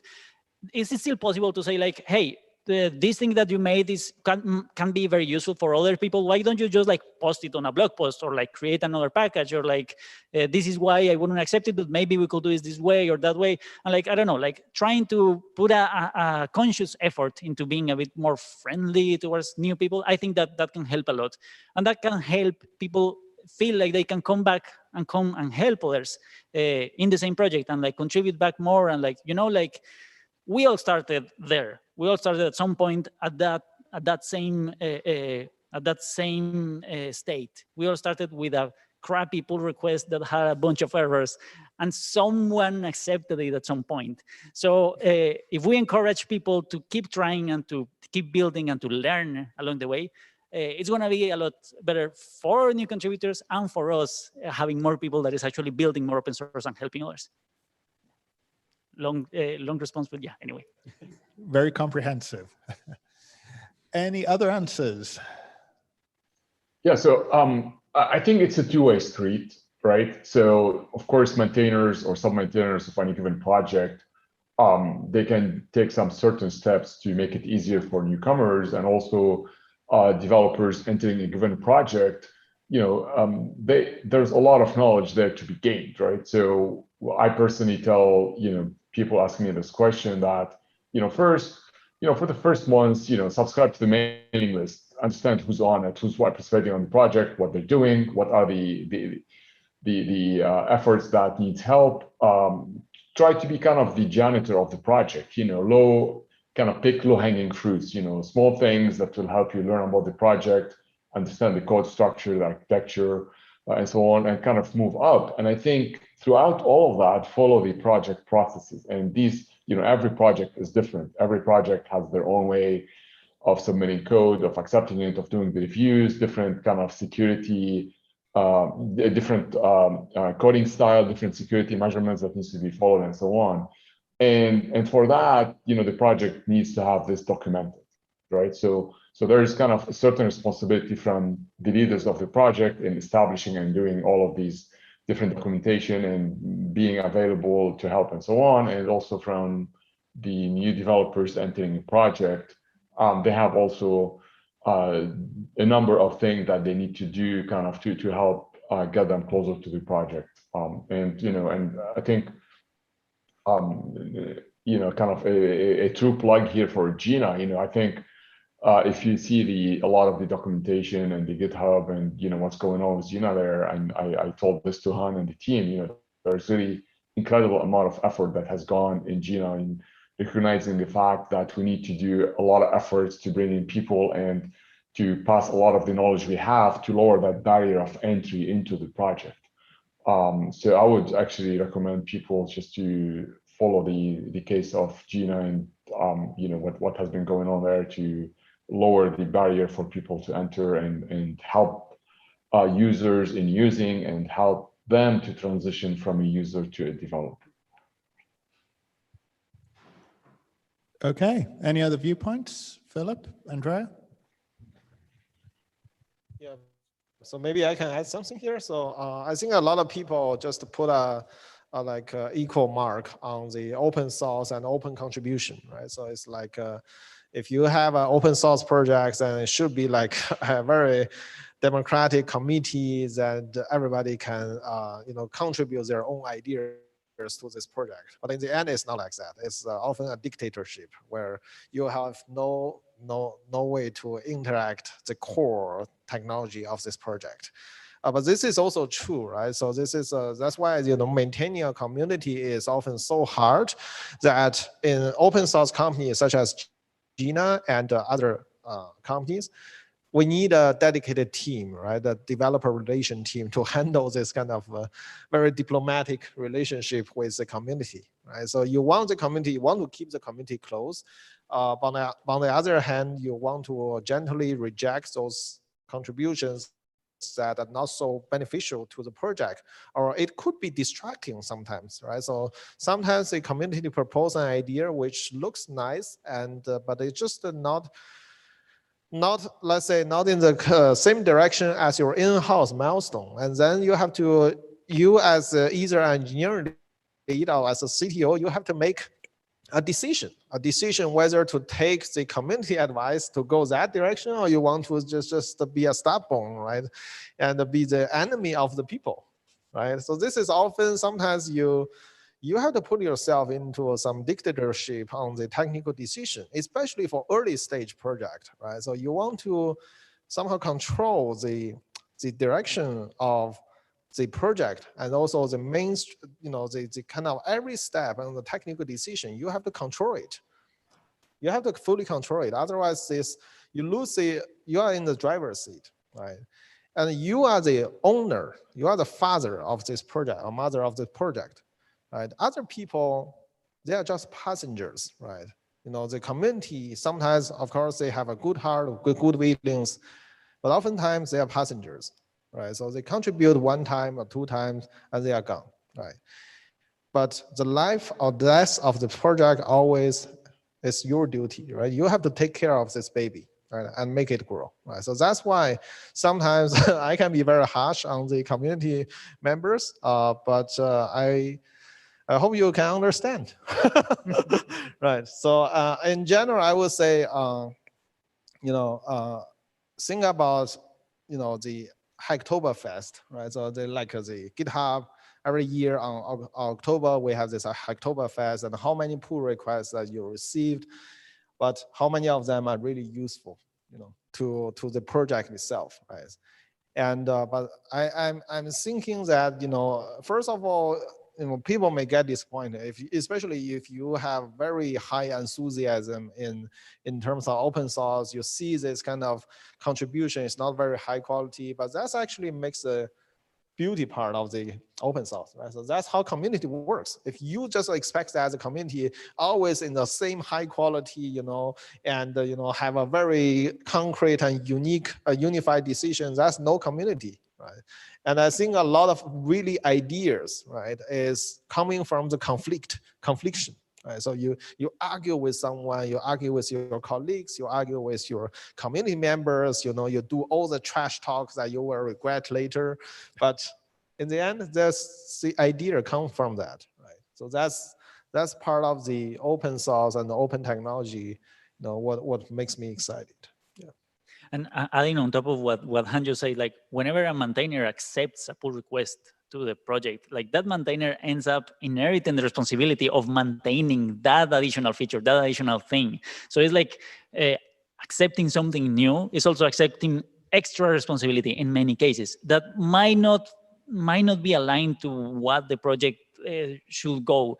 Or it could also mean adding extra complexity to the project, like in some things that might not necessarily be relevant for that particular project, that could work as an external package, but not necessarily internally as part of the same project. So it doesn't even mean that whenever a pull request is not accepted, it doesn't mean that it's bad necessarily.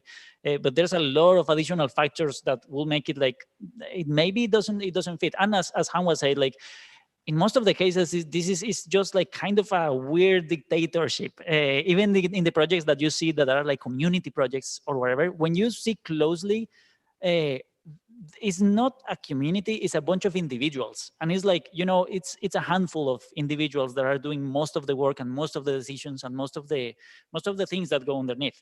When you see, for example, when you see the Encode project, Encode is actually Tom Christie. Tom Christie is the creator of Django REST Framework, Ubicorn, Starlet, HTTPX.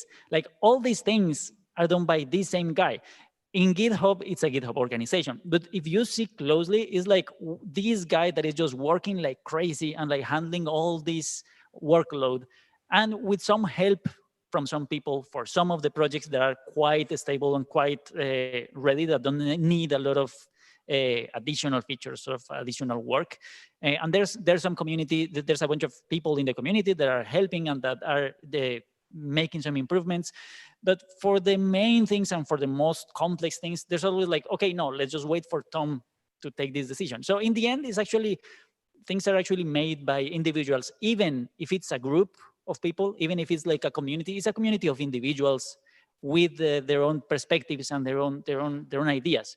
If you just leave a project to whoever comes and takes any decision there, it could go like to many different ways, and like it will probably not work. When there's someone that is taking care and like I don't know, hurting for that project and trying to take it in the direction that the project will go, it probably helps a lot more, and it probably goes a lot more fluidly. So yeah, like just complementing to what you were saying. Great. Any more questions? Sophia, could you, from the audience, could you take the mic, please?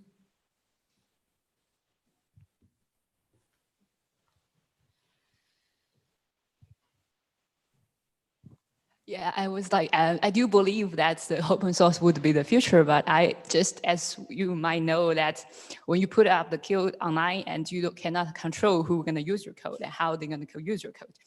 And also, we were also talking about like information property or knowledge property, those kind of things. And especially currently in the situation in China, as you should know, Mr. Han and maybe others also heard about that.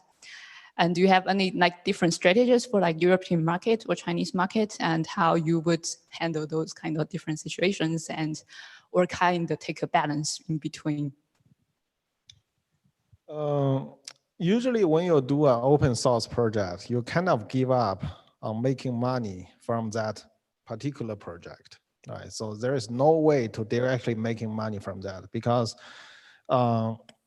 when you do an open source project, you usually attach end user license, right? A kind of license attached to this project. And for those I know that, we use Apache 2.0 license, Fast API is also using that, and a lot of MIT project, MIT license. So this license usually don't prevent other company or individual to fork, to modify, and for commercial uses, right? So that means, for personal, if it is a personal project, right? So you aim for, let's say you aim for reputation, you aim for adoption. So that's usually not a problem. But for company, as I said, so that's why I said when you do open source as a company, a lot of things have changed, right? You cannot just say, okay, so I just randomly open source my core technology and ask people to fork it just for increased adoption. I have to think like, how do we make money? Right, in the end, right? In the end, the business is for making money for the shareholders. I mean, I know this is from the very far right, but this is by definition how business works, right? So, so eventually, when we do an open source project, we are not just doing one project. Like for example, in Jina AI, so we're not just doing Jina as a one single open source project. Instead, we are building, our vision is to build a whole ecosystem. Right, so I just talked to some random guys in this meeting. I give them an analogy, saying that we are building a hotel, right? So Jina is kind of like a basement, a construction, just like when you go to some Neubau in Berlin, there are a lot of construction areas there, right? So you don't see like the beautiful part of that, right? And it's for free, right? So you can take a tour in this construction area for free. And usually you don't make money here, right? So you don't take like an entrance fee for visiting a construction area, right? And also, what we are building, let's say in the last 20 months, is we are building the basement, the fundamentals, the very foundation of this whole hotel, right? Let's say the Hilton Hotel, right? And then we're starting to build the first floor, which is the lobby, right? But then you think about that, so a lot of hotel has lobby, but lobby is also for free. So you can go into the lobby and then, just sit here, take a coffee and so on. It's also for free. But then you have the hotel room, which you have to pay. You have executive lounge that you have to pay. You have the sky lounge that you have to pay, right? So usually when you build a business around open source, it's not a single project, and you never make money from the construction itself. You make money from the higher floor, from the hotel room, from the sky lounge, from the executive lounge. This is where you make money, right? So that's why, you see a lot of business that go, very open in the core, but then to seek some commercialization or monetization strategy on the higher level, right? Some of them are very successful, like Elastic and MongoDB, right? The Databricks, GitLab, they are already public companies. And some of them are just on the very, very very thin on the other hand, right? On the other perspective, they are very generous on opening everything, right? So let's say, for example, Linux, Red Hat, right? So they basically, Linux is a core foundation of the Red Hat, right?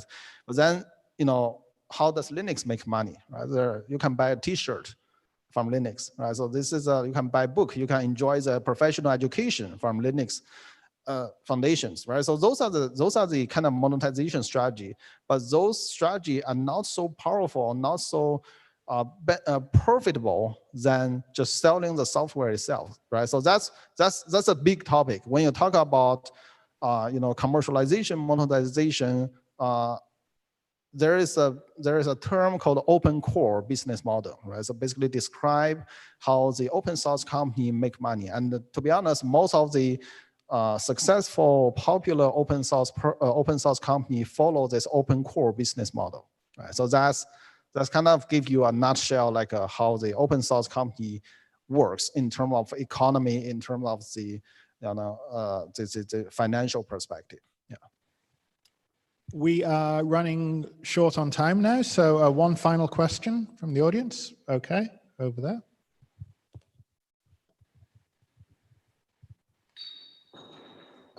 Thank you very much.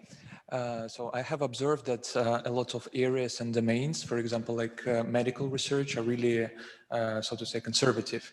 Yeah. So I had a lot of talks with clinicists and doctors who actually write different articles and papers, and I found out that they are kind of have really tight and close community. Yeah. So they kind of only speak to each other, so they write papers, so they kind of have their own space, but they don't have any communications and integration into, for example, IT community. So my question is the following. So how open source can spark interests in using, for example, machine learning and artificial intelligence for this areas, for these domains, like really conservative domains like medical research? And if it's possible, so what steps one can take to actually kind of spark this interest and make this connection more closer? Thank you very much. Well, what I have seen is that there's in many cases a lot of separation between different fields, and the people that are doing medicine have no idea about IT and computers and programming, and the people that are doing computers have no idea about medicine, and like they don't cross very frequently. And I think a lot of powerful value comes from mixing those things together, from having people that are doing medicine learn a little bit of Python just to process an Excel a bit faster than what they were doing by hand, and maybe have some people from Python and learn a little bit of medicine, and like from crossing those fields, from that cross-pollination or however it's called, like there's a lot of value that comes from that. It's just that I guess it's a bit difficult to convince the people to get a bit into the other field, but like there's a lot of value that comes from those mixes. That's what I think. I think at the end of the day is open source is a way to do things. I mean, at the end of the day is about the result, whether it is effective or not, right? So a lot of ideas, let's say open source, this term is very sexy in the computer science community, but if you put that into, let's say, blockchain or NFT or medical things, they don't generate any like a kind of like a motivation of do such things, because these terms means nothing to them, right? So I think at the end of the day, when I do open source, when we as an open source company, I don't see like we are kind of like a morally kind of on the higher level because we are open source company. I think it's a business strategy of achieving something, and then the achievement, the final achievement that you want to accomplish is the most important thing. And in terms of the medical things, I think making human, to suffer less, to in terms of the world level problems like hunger, all this kind of thing, disease. This is a crucial problem. And about whether it's use open source or not, I mean, I really hope it can do, but at the end of the day, it's the effectiveness, right, of whether they can solve this problem effectively.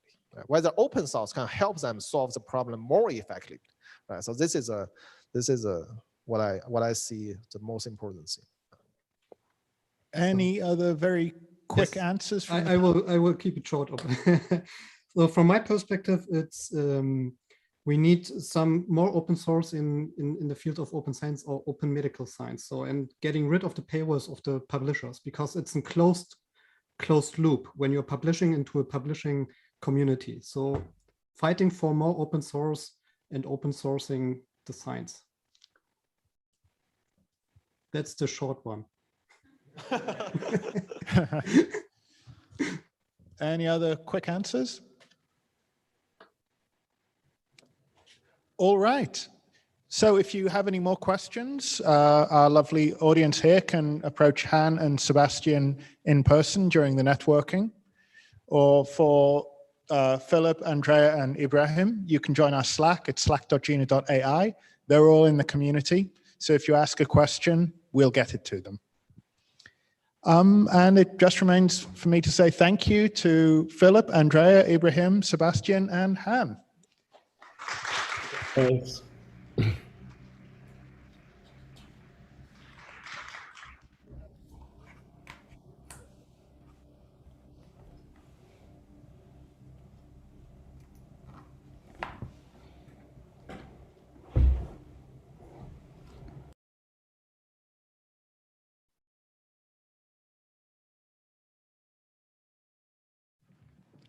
Don't worry, we'll get to the beer soon.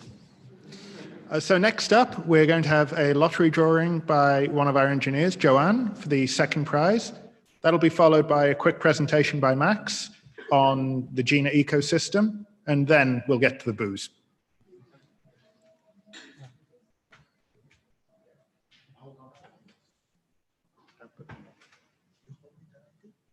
Yeah, I can hold it. We can multitask.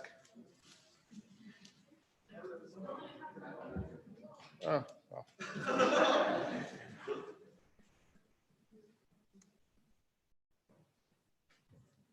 50. 50. Yay! Come up and claim your gift.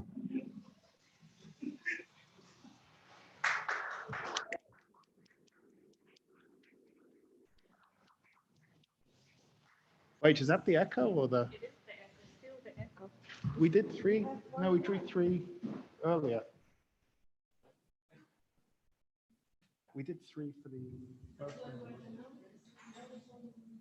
Yeah, we did. Okay, sorry, bit of a mess up. We're giving you a better prize. All right, so the bows. All right.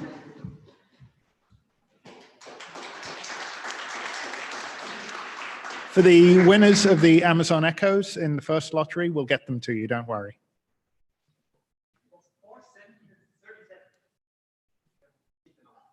Okay, so if you had 4, 17, or 37 and you haven't picked up your Echo, you can do that now.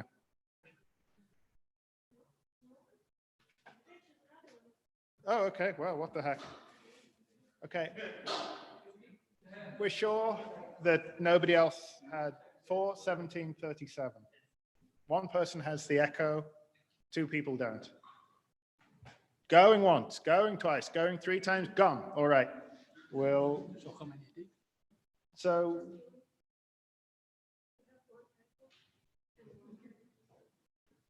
okay, sure. I keep them.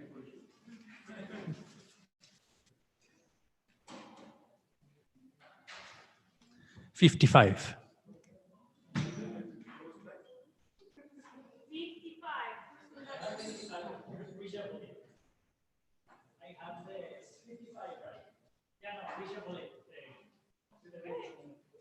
Okay. Someone doesn't like surveillance capitalism. 61.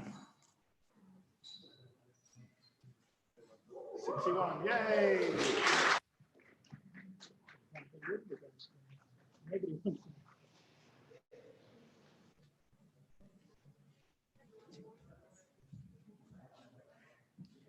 Okay. Again? Yep. And again. 25.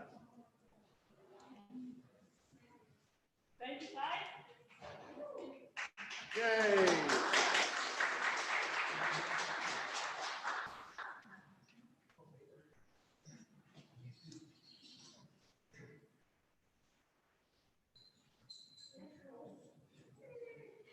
Yay.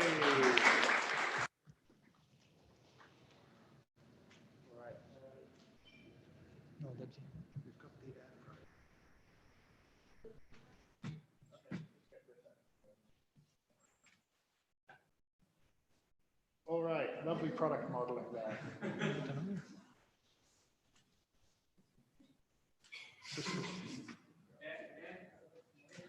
28. 28.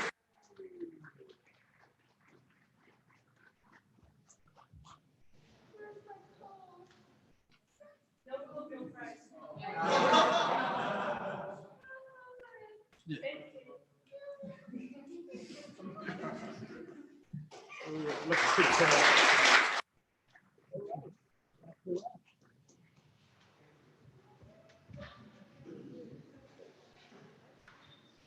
All right, so we are going back to the browser. Present. This is yours, right? Yes. So I'm now in the unhappy situation to be between you and beers. So I will make it quick.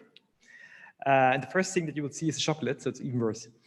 I want to talk about Core, Hub, and FineTuner, our three main components, or main projects that we have open sourced, and introduce them shortly and tell you some components of them, so subcomponents. So in our family, we have the Core, which is the Jina core. Helps you to build search as a service. So it's the fundament that Han talked earlier about. We have all the networking in there. We have the core data types that you need to build a search. Then we have the hub. This is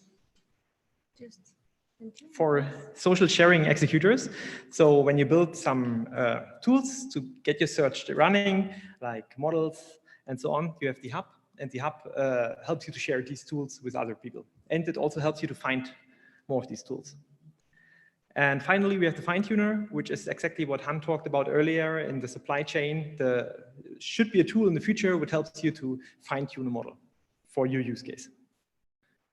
So let's talk about the core first. In the core, we have different things, and one of the components is our document. It's a data type, and it allows you to store different kinds of data. For example, images, or it allows you to store text or videos, or other things like 3D models, audio, whatever you want.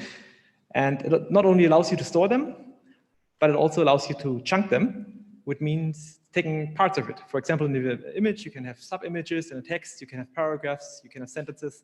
So it allows you to deal with this content that you put into the document and play around with it. And it also allows, we do search. So we want to somehow, for a query, get a result. It allows you to also match to other documents and somehow allows you to write them in there. For one document, find the matches somehow, or add the matches. But you can also put them together, and then they're a document array. It's a little bit like a NumPy. You have a float, and you have a NumPy array, and you can put multiple floats together. And in an array, you can have a lot of images. You can use nice tools that we have to visualize things, get insights into your data, understand your data better. And you can actually match them. So when you have one of these document array, you can get one document and get the best out of this array, which matches your query.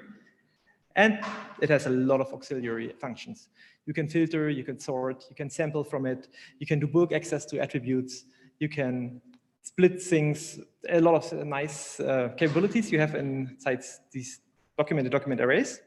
And actually the newest thing in the family is parallel computing. So you can do, on the whole document array, do nice computations in parallel, fanning it out. The next member in our Jina core is the executor.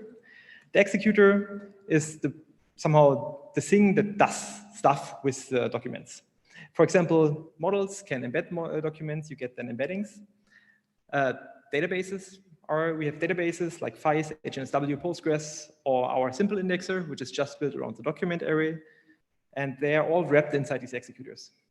But you can also have auxiliary executors, like a sentence splitter or frame extractor and similar things. So the executor helps you to wrap your business logic and gives you somehow a lot of nice things, like networking, runtime management, setting it up. So you get a lot of help there from the executor. And then we have the flow. And what is the flow? The flow helps you to chain together executors and build then your search in the end, where you do, for example, first sentence splitting, then creating embeddings, and afterwards searching. And the flow also helps you with REST or gRPC or WebSocket access, and in the end, orchestrate your executors. So talking about this, these are some components in our that we have in our Jina core, but there's more to it. It helps you with scaling via Kubernetes or our own Jina D. And it helps you with all the nasty stuff that you don't want to work with, especially when you're a machine learning person. You don't want to talk about, care about networking, about requests, messaging, runtimes, whatever. You just want it to run. And that's what core is about. And talking about the executor, I already said earlier, the hub is the one where we share the executors. And I don't have any slides for the hub because I can just show you the hub. The hub is somehow a front end where you can find different executors, look at them, what do they do. You can also share your own, and you can filter, have all this nice functionality, get more details, how to use them, get, what? Oh, I'm sorry. I'm not a, I've never used a Mac.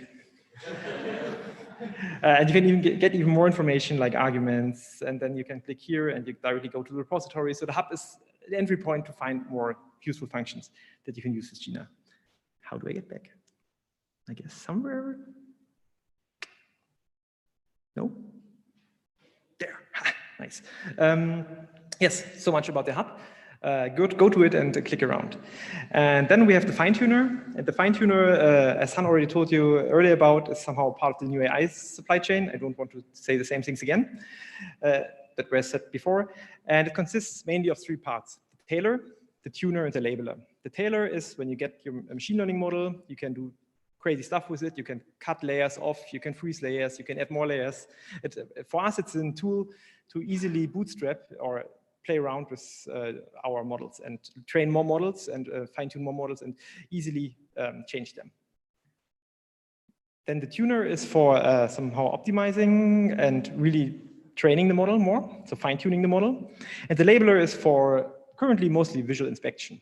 Our ideas in the future, you can have their real labeling and somehow get direct feedback, get the hard pairs out, and then the labeler gives you, tells you what you should label in order to get the best out of your problem. But for now, we mainly use it for visual inspection internally. And then one thing that we want here, that it's independent of the framework. So you can come up with a model from wherever trained this, if it was Google or Facebook or whoever did this, you can use this model with us and fine tune. This is our mission with the fine tuner. So to wrap it up, the core somehow is our basement, is our foundation. The hub is for the social engagement and finding executors, and the fine tuner is for better quality. Enjoy your dinner.